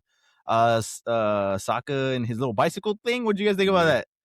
I mean, it fits his character. I mean, it's cool. It does fit his character. It does fit his character. I was like, all right, it's a little, but yeah. No, I like I said, I really like this movie a lot. Like I really did, and I don't know if it's because we haven't seen Team Avatar in so long, and it's just been like that. But I really, really like this one a lot. Like, the cinematics were in here were crazy, bro. They were really good. Hey, that was Aang upscale. Yeah. Korra's get diffed respectfully. Yeah. Stephen Yeun was in here, bro. The cast in here was Dave Bautista. Ki Hugh Kwan was in here. I said, hey, I know your voice, man. Hell yeah. That was cool to get him in here. The messenger at the beginning for the Fire Lord, you know, when he went in there to go talk to Zuko and give him the message from Avatar, I thought that was a hilarious scene. That was pretty cool. I had fun with this movie a lot. I really liked it. Oh. Anything else? We'll see if we get anything else. Yeah. Well, next is the what is it? Seven Havens. And when I watched that trailer, I was like, "Oh, its animation looks bad in some spots, good in other spots." The story, don't get me wrong, that story seems interesting. That story looks very interesting. The story seems very interesting. Korra fucked over the world, man. Yeah, bro. Yeah. So I'm excited for the story of that. We'll see how the animation, the rest of that plays out. But for the story, it looks good. But no, that is our thoughts on Avatar, Aang, The Last Airbender. That is out on Paramount Plus. If you guys haven't seen it, if you guys have seen it, definitely drop your thoughts on it down in the comments below. Now let's get into the shows of the week, man. The shows of the week. Let's start it off with Silo. I'm going to go first, bro. Oh, shit. I'm at an 11 out of 10, bro. This episode was insane, bro. I was giddy through the whole thing. I was standing up, sitting up. I loved this episode so much. The revelations, the everything just came together so perfectly. I promise I'm not a book reader.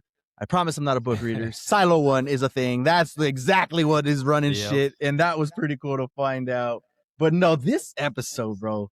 I don't know. I got to sit back and think about this episode because this might go up there as one of the greatest episodes of all time for me. That's where I'm at with this one. I loved it. I loved it. Not gonna lie, this is better than From by a mile. Oh yeah. Oh yeah. Jesus, man, this show is so good. Robert is that motherfucker, bro. Hey, Robert is him. All you had to do, Camille, was let your husband know what was going on. That's it. You would have cooked everybody, but hey. Yep.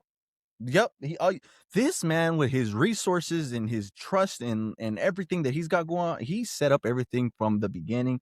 Yep. And the way we usually like to tell a story, or that we like to be our stories told to us here at LFG, is like, all right, season ended like that. Let's pick up next episode, right? This episode should have been episode 1, or traditionally would have been episode 1 of season 3? Season 3. But bro, this episode does not hit as well as it does if we don't get all the other episodes before it. So it was beautifully done in that aspect.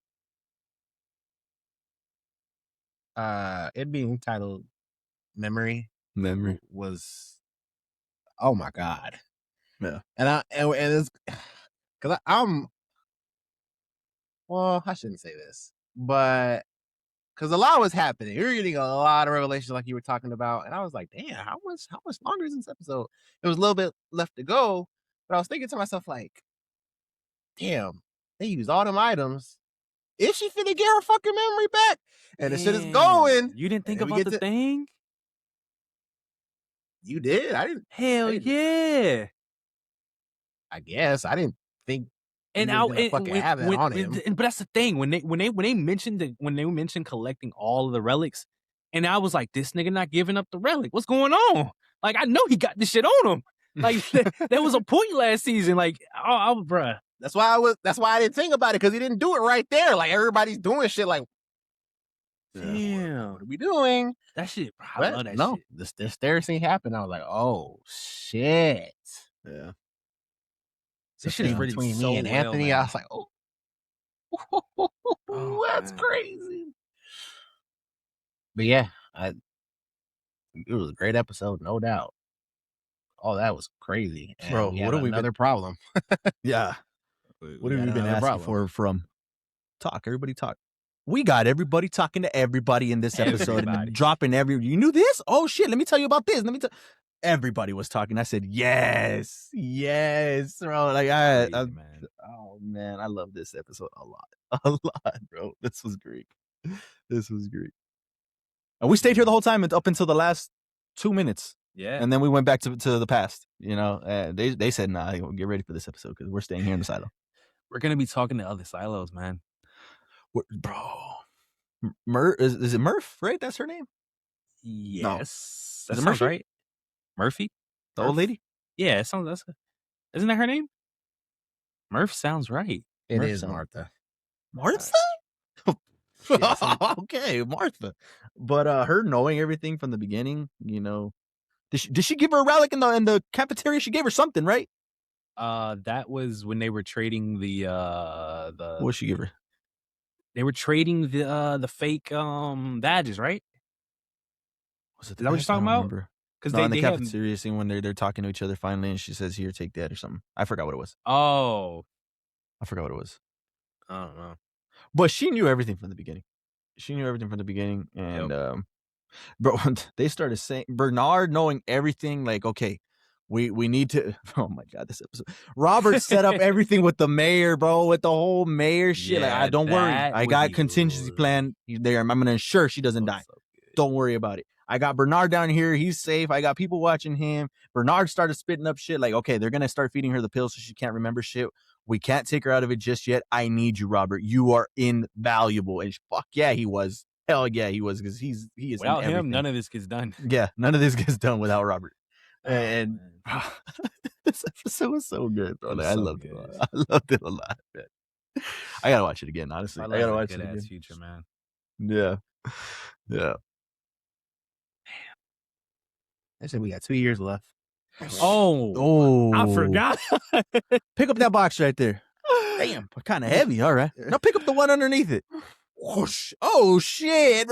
How much? 2 years. 2 years. Like, oh my god, shit. Here we go. We got a timeline, and next season we know why it's our final season. Shit's gotta go. Like, we gotta go somewhere. I don't know who's stealing the light bulbs. For what reason are you stealing light bulbs? What you got going on?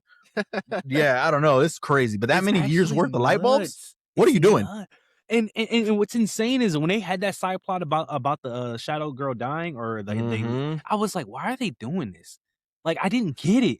Yeah. No, this story is so good, man, because I could have sworn she said 3 months ago we had 50 years left. Yeah. We had 50 years ago. 1 month ago, we had 30. Now we got 2 years. What the hell? Where are these light bulbs, bro? Like, this is insane. Where are these light bulbs? Like, real shit. Like, where are they? Yeah, this is crazy. And like, the only thing I don't know, who's in a story that makes sense that we know of? Nobody. Yeah, where are these light bulbs? Silo 1 whispers or something. I don't know what's going on. It's nuts, man. Yeah. Why do they need the light bulbs? What are they doing? That was crazy. Like, unless a different silo it broke in and they're stealing that shit, that would be some crazy shit.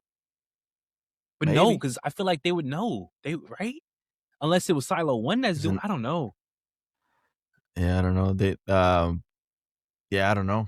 I mean, obviously they found a way to cap the poison, right? And that's what her revelation was, that they capped it. I need to go talk to everybody and see what happens. Yeah. Maybe there's another hidden door or something that connects all. There's got to be something that connects all the silos secretly. There has to be.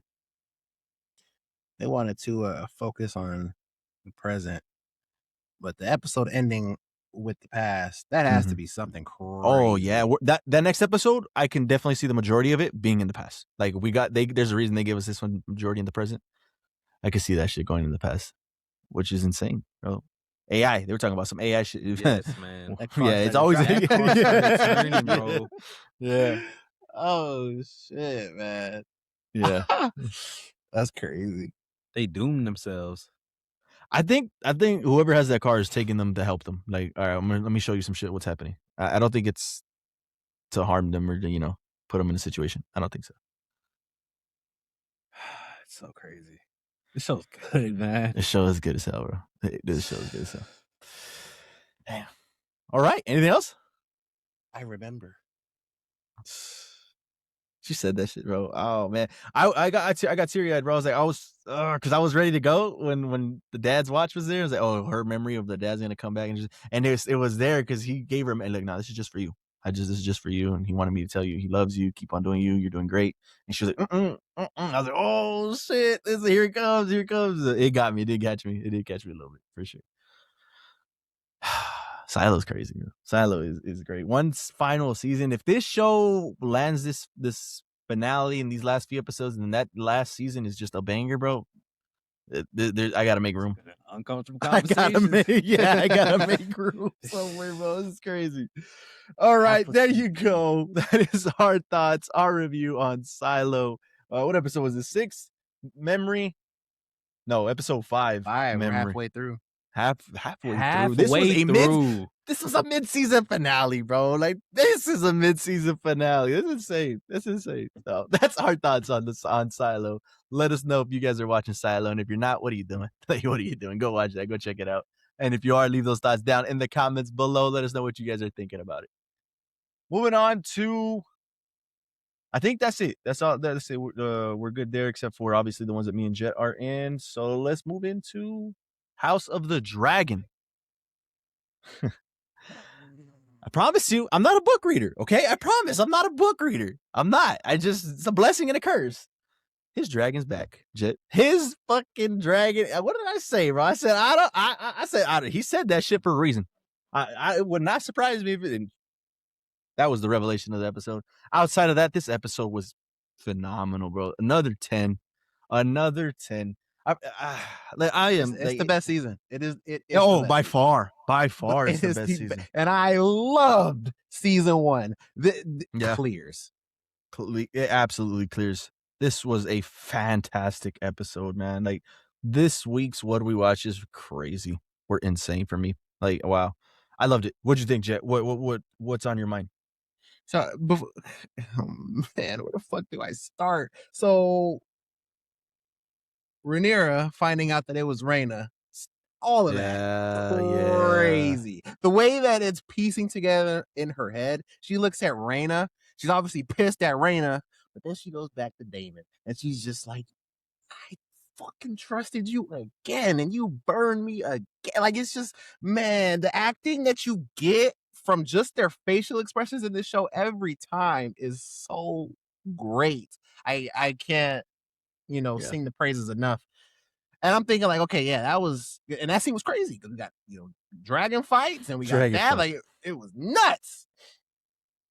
But the revelation to me, and obviously you called it, but because you hear the dragon in the background when he's surrounded by the army. Yeah. I'm thinking it's Vhagar. I was like, okay, it might be Vhagar. It might be, but I don't think so. But it might be. I thought it was fucking Vhagar. And the way that this motherfucker Aegon's hers around. I was like, yo, what the fuck? Bro, I was doing laps.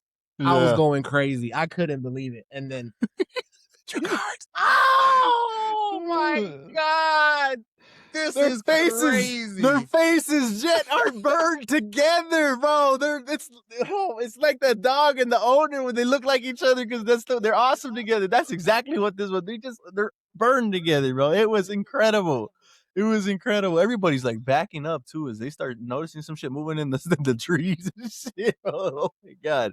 It was insane. And that motherfucker going, the whole time as he's so good. He's so fucking good. Yeah. Oh God. And it's like on a smaller level, because obviously those are the big things. This motherfucker Ormond Hightower playing the game of J-Mag. He is a GOAT. He's a gamer, bro. He's a gamer. He is up there. I'm telling you, he's up there for playing the best game of Game of Thrones. He's up there. He's up there. Do you want your name? What a castle. It's like, oh my God. What the fuck? That's all this motherfucker has wanted the whole time. Yeah. Giving him Corlys and shit. I was like, bro. Fuck, man. Even before that one, which that one was predictable. Like that guy, I could see him turning, obviously. He's getting mistreated, but that was still crazy, obviously. But it was from the story, because you know how he was getting treated. Yeah. From the whispers in town say Damon hit you or struck you publicly. So that was absolutely crazy. But to see this man, what's his name? The Valerian, alive at the table. I said, he's alive? Oh, shit. I thought they just killed him, and that's it. Nah, but that's me. I'm not Ormond. I would have just killed him, done. No, Ormond said, no. Bring him to me. That's a piece. And that was insane, too. Like, I was not expecting him to be alive. So that was a crazy revelation. Before the episode opens, fucking insane opening. Alicent gets to the castle. Oh, yeah. She gets to the castle, and he's there, bro. Aemond is there. Hey, mother. That shit transitions into where they left off. Okay, when they last saw each other, I said, "No, this is crazy. Is happening? No, what is happening?" And it was so believable because Alicent, if you go back and look at her face, she takes a moment to pause, like, I have to do this. Like, I'm here for a mission. I have to do it. And then she starts kissing him, and then the scene proceeds, and I'm like, oh my God, this is crazy that this is happening right now. I can't believe this shit. But then it transitions into the witch. I'm like, oh, this bitch is crazy. She's fucking showing him this. But no, she's not showing him shit. He is fucking imagining this shit. I'm like, oh my God. It was the Damon treatment. Yeah, bro, that was an insane opening. Like, this episode was fucking crazy, man. I loved it. Then they showed a quick scene of the army marching, and they have fucking Kristen's head on a spike. I was like, oh, bro, the camera zoomed in. Like, yup, we got you guys. We know. Yeah, that was crazy too, man. That was insane. And it's just that it's what people fell in love with Game of Thrones. Is like, your side might be winning for now. Mm-hmm. Shit's gonna flip on its head eventually. Yeah. Whether it's the next scene, the next episode, like, it's never going to stay the same. And Aegon's back. Oh Aegon's my back, god, man. Season finale is next week. That's the last one of the season, and it's gonna be crazy. The storylines in here were absolutely going insane. Rhaenyra is dealing with so much on this episode, like just so much on her plate with the castle, with Daemon, with the coin that she's still looking for. Everything, she's got so much on her plate, and then her having that kiss with what's her name, her servant or whatever, was insane too. Like, this was a great episode. This was insane. I was thinking, because we haven't seen Vhagar, bro. I was thinking Vhagar was gonna show up to that dragon fight. Like, when they were all there, I was like, oh shit, Yeah, is he that's gonna what it is. pull up? And everybody's just gonna like, oh shit, we're gonna get a fucking battle right here for some reason. But that didn't happen. But it was still a great scene. That whole like sheep stealer, I don't think he's dead. He might come back with Vhagar. I don't know. He might go get some backup. I have no idea. But that was a great fight, man. Caraxes is an insane dragon. He uses that fucking long ass neck, bro. Like, that was crazy to see. Oh, yeah, it was insane. It was insane. I love this episode. Yeah, it's gonna be really cool to see at what point Vhagar shows up. It might be to rescue Aemon at some point. Yeah, I don't know. I don't know. When the real Alicent gets here, the soldier that she was with, I said, why the fuck is he here? Why are you here? And then 3 seconds later, I said, yeah, why the fuck are you here? I liked you, bro. You were with Rhaenyra the whole time. Why are you over here? You're about to die. And 3 seconds later, he's gone. That was crazy. Like, this episode had me geeking a lot too. Like, I was yelling at the screen going, I was like, damn, you're going crazy. I'm like, yeah, this episode is crazy. I was going crazy like it was the fucking Super Bowl, man. Yeah. Like, yeah. Oh, it was my insane. god, that finale is gonna be crazy. The ending of this next episode is gonna set up season 4 so crazy. Like, who is actually gonna win this shit? Like, oh fuck, man. Yeah. Jesus Christ. House of the man, like, it's tough to silo House of the. It's really tough, bro. It's really tough. If I had to pick one, man, I just got to go with my heart and go with Silo. Like, that's just, but like, you can pick either one. Like, you could pick either one. I really like, but I got to go Silo. Like, if I had to pick one, but we are eating good, bro. These TV weeks, this is incredible. Man. Yeah. All right. Hopefully Lanterns is good, because as soon as this is over, that shit goes right into Lanterns. Which, by all accounts, they're saying it looks great. I didn't see that trailer. I know I've heard some things of what comes out in that trailer, but that looks great. We're not comic readers. We'll be fine. Yeah, for sure. It looks good. All right. So it sounds good. But all right, there you go. House of the Dragon. That is our thoughts, our review on House of the Dragon. Let us know if you guys are enjoying this season so far, and you guys excited for it next week with that season finale. Drop all those thoughts down in the comments below. Moving on to our last one here. X-Men 97, episode 7. I love this episode. I thought this episode was a banger too. I liked it a lot, bro. I like the court-esque type of thing, getting to see Creed and his motives and get Nightcrawler trying to humanize him a little bit and try to get people to sympathize with him. Like, hey, he's redeemable. He's just like us. I thought that was fantastic. The opening of this episode I thought was pretty cool. That was pretty epic with the plane scene and Polaris jumping out that shit, catching a parachute, catching Bishop. Damn, Polaris is so cool. Like I said last week, I didn't know who she was. I didn't really know her like that. But X-Men 97 is making her look so cool. I personally love this episode a lot. Nightcrawler is so cool. What was the villain's name? What was the villain's name in this one? Oh, well, I guess he is a villain right now. Exodus. I don't know who that is, bro. He is cool as hell. I love that guy. Yeah, his powers are insane. I don't know who that is, but like, I'm not a comic reader. I don't know him. This is the first time I think I've seen Exodus. He is fucking awesome. I liked him a lot in this, and he was pretty cool. Seeing Colossus as well in this was pretty cool. The Savage Lands was in here, and that was really cool. I really like this episode a lot. Like, to me, this was pretty cool. And then the ending, what the hell is happening with that? Like, that's got to be some bait and switch. I don't know what that was, but it's pretty cool. I think the one knock maybe you could say for this season so far is at those endings. The endings are like, that's the overarching story of everything. And I kind of want to get back to that too. Like, don't get me wrong, what they're giving us is great, but like, damn, they're dropping us with cliffhangers at the end, and the story's being told on the back end of this stuff. So hopefully they come around and they tell us exactly, they fill in those missing pieces that we haven't gotten yet near the end of the season or around the end of the season. But no, I'm loving X-Men 97 right now. This was another fantastic episode for me. Yeah, I think and again, I talked about this last week. They kind of have a formula of that old Saturday morning cartoon or, I don't know, early 2000s type of show where they're giving us an episode that doesn't directly deal with what we've been dealing with previous to that. And it can still be good, but in today's kind of age where the seasons aren't as long, it kind of feels like a pacing issue a little bit. And I kind of felt that with this one, although I side with you where I liked what I was seeing. I wanted to get back to Apocalypse. Yeah. And then they threw in the shit that they threw in last episode, and I was like, okay, we have to, please. Yeah. You just dropped that shit in Rivals, please. I need to see this shit. And they delayed it again. So it's like, it's a little tough on that front. But I mean, if this was just a standalone episode, it's not bad at all. Yeah, for sure. Yeah.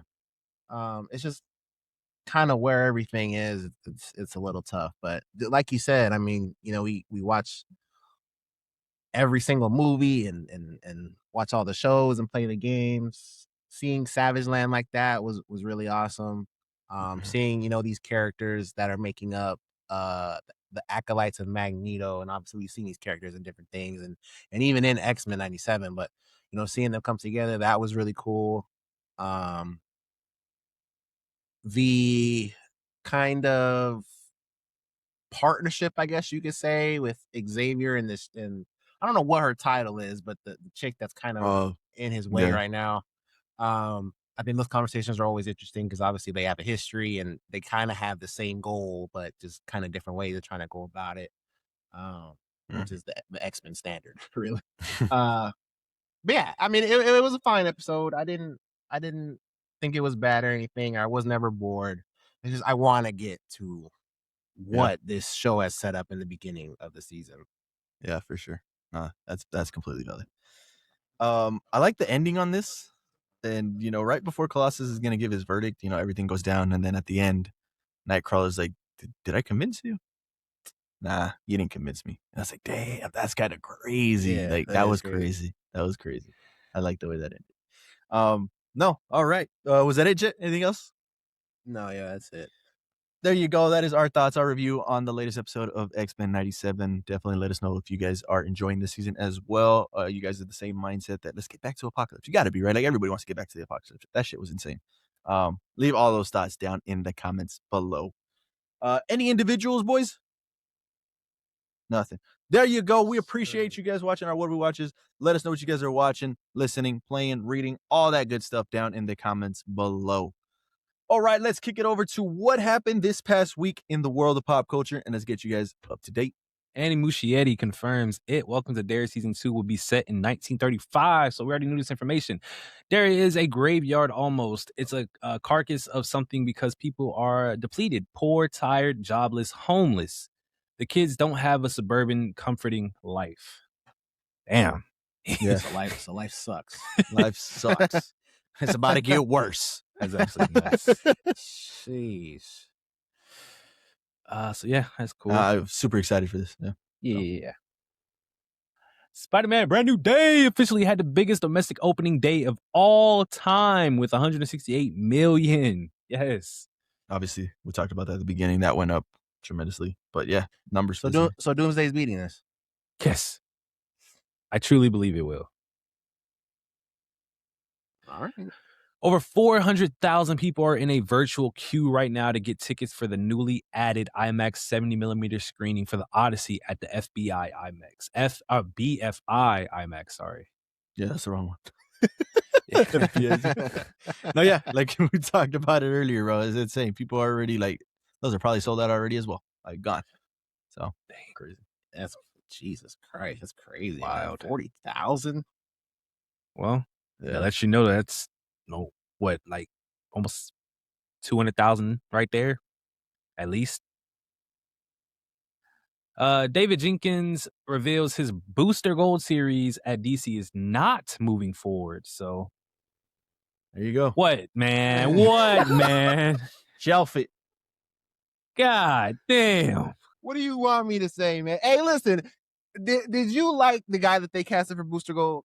No. So, and then that's not to say he couldn't have done a good job. Uh-huh. I didn't like the casting. I didn't like that they were doing this in the first place ahead of other things. Do we need a Booster Gold series? You don't know that yet. Do we need a Clayface movie though? Do we need no, a Clayface? We don't. No, we don't. But so, you know it's about to be some craziness. We don't know what we want. We don't. We might know what we want, right? I know what I want. Did we need a Miss Marvel? Did we need an Agatha? did we need a Scarlet Witch show? Agatha, we would have been all right. We would have been all right. No. Did we need a Moon Knight? Come on now. I'm good. Come on. Shut up. This is actually nuts, man. Take it back. It's cool when they do it. It's a problem when I do it. You gotta listen. This is a damaged ass brand. Okay. Your second movie in was a complete and utter failure. It's just the second one. The first one wasn't. Like, the first one wasn't. First one wasn't.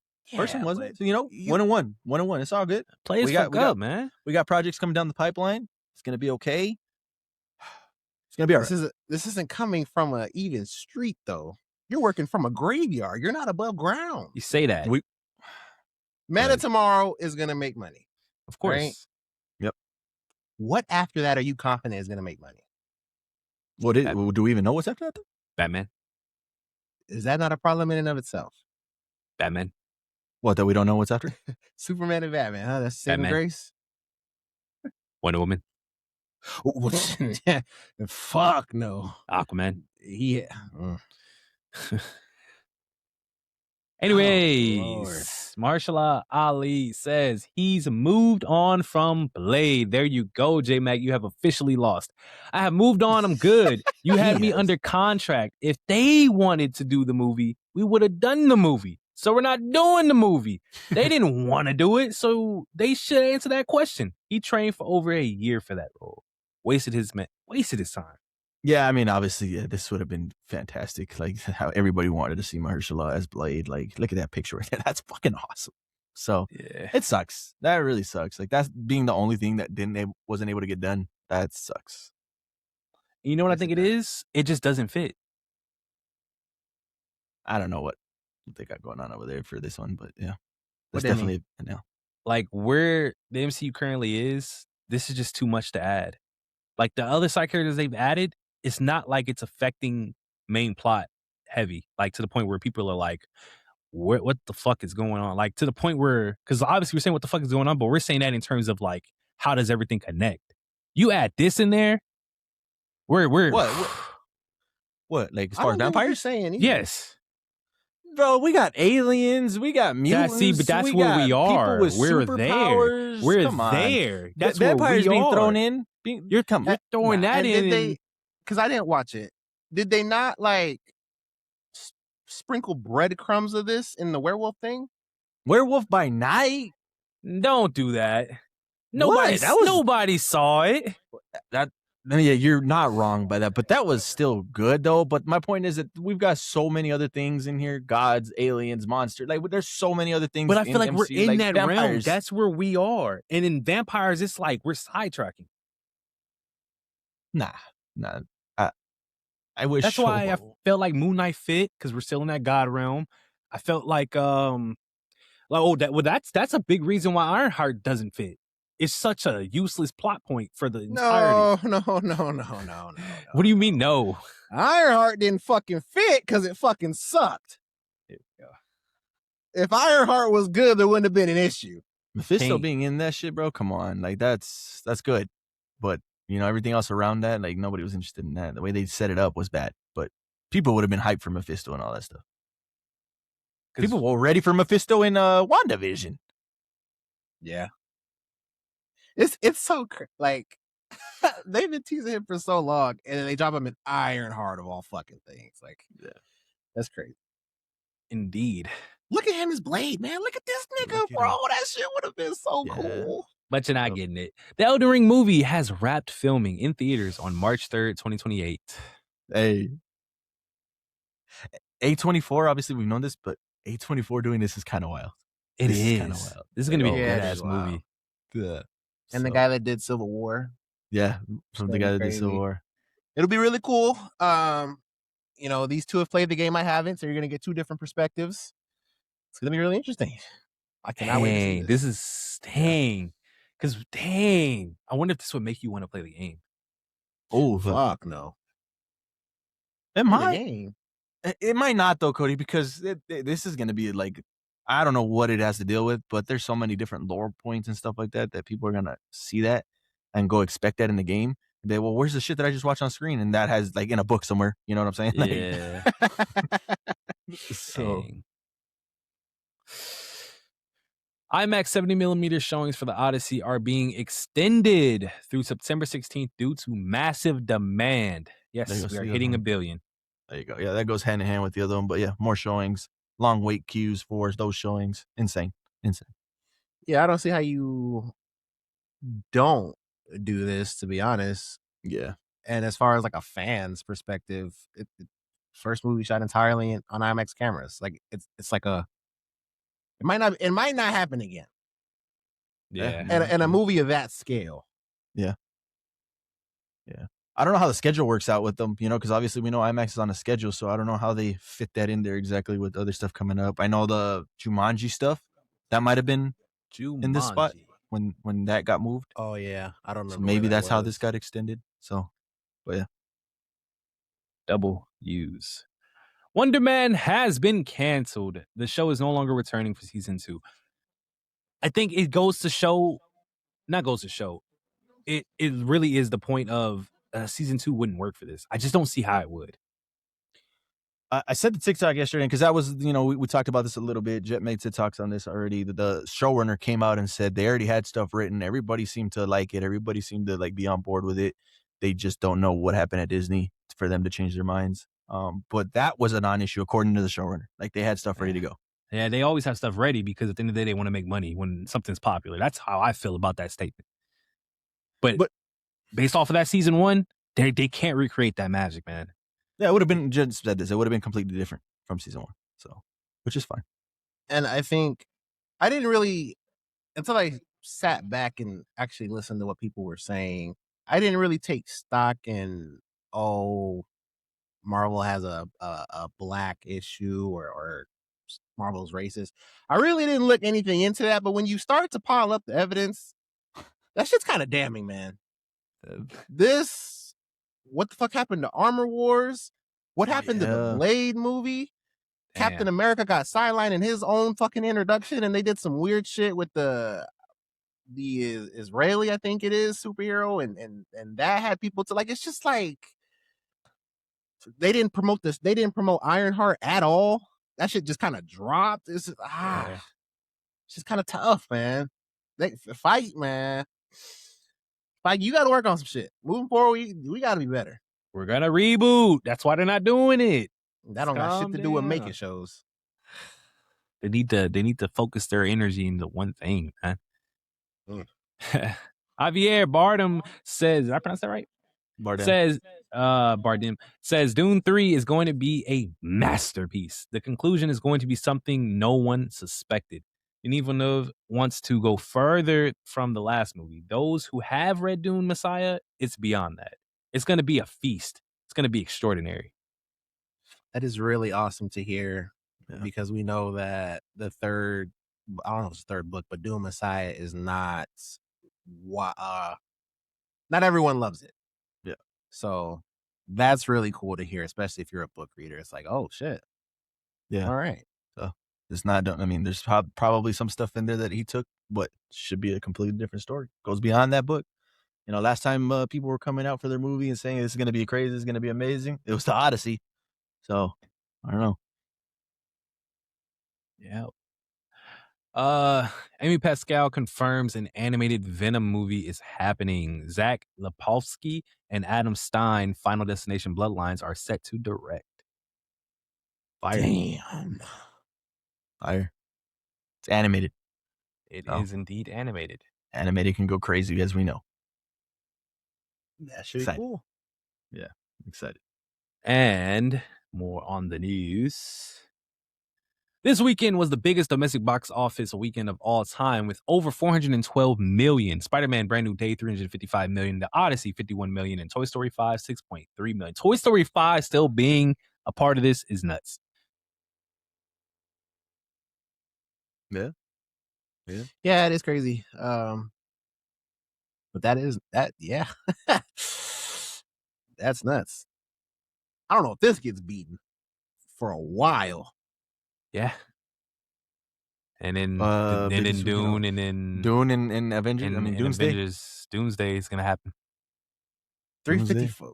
But see, one of them has to hit 355, and then Yeah, one Well, of them they could go 200, and then somebody else help. That is true. Because remember, it's I because guess of I how can see far that. Odyssey is the reason that didn't happen. Yeah, 200, and somebody else make, a little bit of money, or they go a little over 200. Doesn't have to be, I Yep. can see it happening. I can see that. Yeah, I can see that. That's going to be an event, man.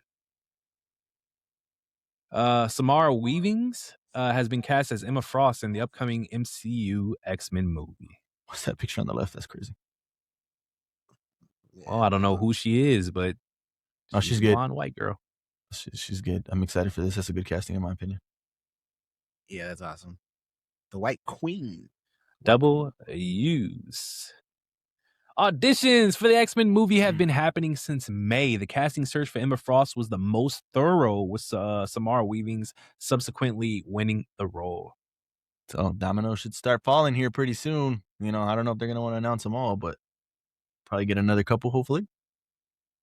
That's what's so interesting about this, because it's like, we know if you were to go to audition for this, you would not know the characters. You would just be auditioning, and they would be like, you fit this character. So it's it's interesting. The name on the scripts is not the name of the character you're playing. You're seeing shit something like that. completely different. Yeah, so it's like, this is so crazy. Yeah, the actors don't even know what they're doing until they get on set. It's like, that's kind of crazy. They got to know that Cyclops, man. Yeah. Like, just bring my guy back. That man, bring your guy back. What's his name? Yeah, James Marsden. The kid. What's his name? Oh, the kid from Ready Player One. Bring him back. Yeah. Bring him back. Got to be a leader. He could lead. He could lead Jean Grey. He don't got it in. Because them Fox movies, they had people thinking, Wolverine was the guy. Yeah. Yeah. It was. I mean, yeah, the movies, yeah. Yeah. And then think about it too, man. Our Gambit is from a different universe. If we even keep Channing Tatum as Gambit, he's old as shit. Yeah, no, that's definitely that can't. That's not our Gambit. That's not our Gambit. That's just for now. But yeah, pretty cool. Our Beast should be pretty interesting. All right. Avatar Aang, The Last Airbender team debated using a Spider-Verse style 3 animation before deciding to stick with the franchise's classic look. One day it just hit me. I was like, what are we doing? This is Avatar. This is a love letter to Japanese anime. This needs to stay 2D. These characters need to be hand-drawn. There's beautiful stuff being done in a 3D, but as artists, we should be able to explore all these different mediums. We're trying to keep this art form alive a little bit longer. Yeah, that was a W. Obviously, the animation looked fantastic in this movie. So I think, trying to do the 3D style when this doesn't need it, was a good choice. That would have looked weird. Stay in your lane. Yep. Yeah, honestly. Atreus, pronounced correctly, will reportedly be was it? Atreus. It's Atreus, but that's not why I did that though. But Atreus, yeah. Atreus will reportedly be recast for season 2 of the live-action God of War series. So they're both being recast, right? Yeah. What happened? Like, he grew the fuck up. Maybe, but damn, that fast, bro. Hey, man, them child actors, man. Maybe like this actor wasn't really gelling with the new. They probably already have their new Kratos in mind, or they did some test shoots, and a Trey is like that. It's not working. Let's get a new one. That's kind of crazy. Damn. That sucks. I don't know, man. Am I a little bit nervous for this now? What? I don't know. I don't know how to feel about this one. I mean, I don't know about feeling nervous. I know that people didn't like the look of both of these two. Yeah. So yeah. maybe that'll appease some people. The other ones look a little better for some. But I didn't have anything to go off of because nothing was filmed yet. So yeah, I mean it's filmed. Hopefully we get those 4 episodes released. I should say dark web. Hopefully. I don't know, but yeah, that would be interesting to see. That would be cool to see. That early. Well, there you guys go. That's wild. And if the people that don't know about this, they won't even know. They will just be released and they'll be like, "Oh, God of War's coming out. Who's in that?" All right. Yeah, exactly. Yeah. This is the last piece of news. Mahershala Ali says he would no longer. We already said this.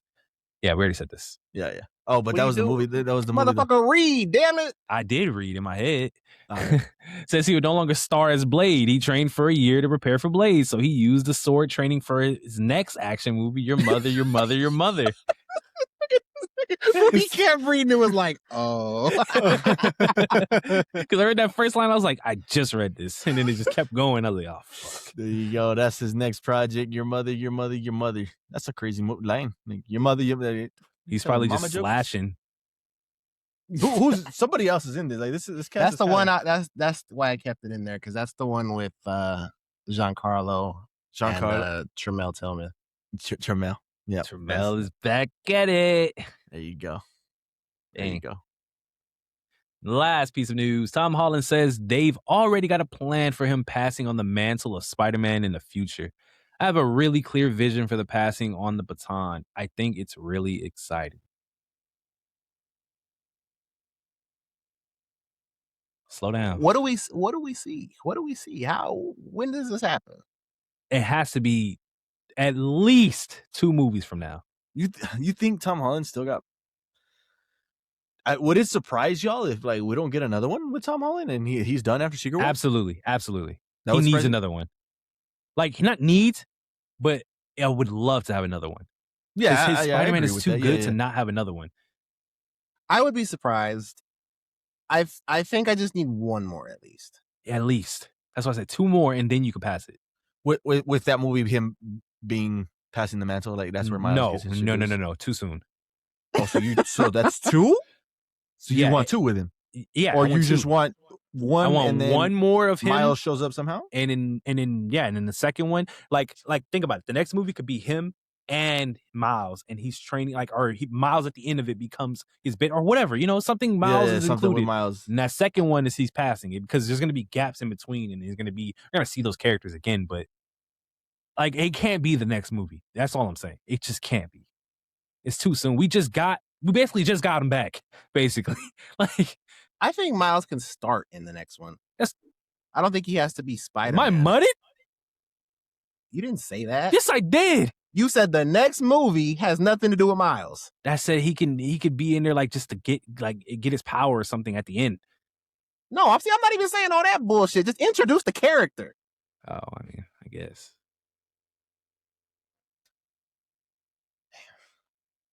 I don't know. Like to me, I don't think I'd be surprised if we don't get another one after Secret Wars. If he's in Secret Wars, it's crazy.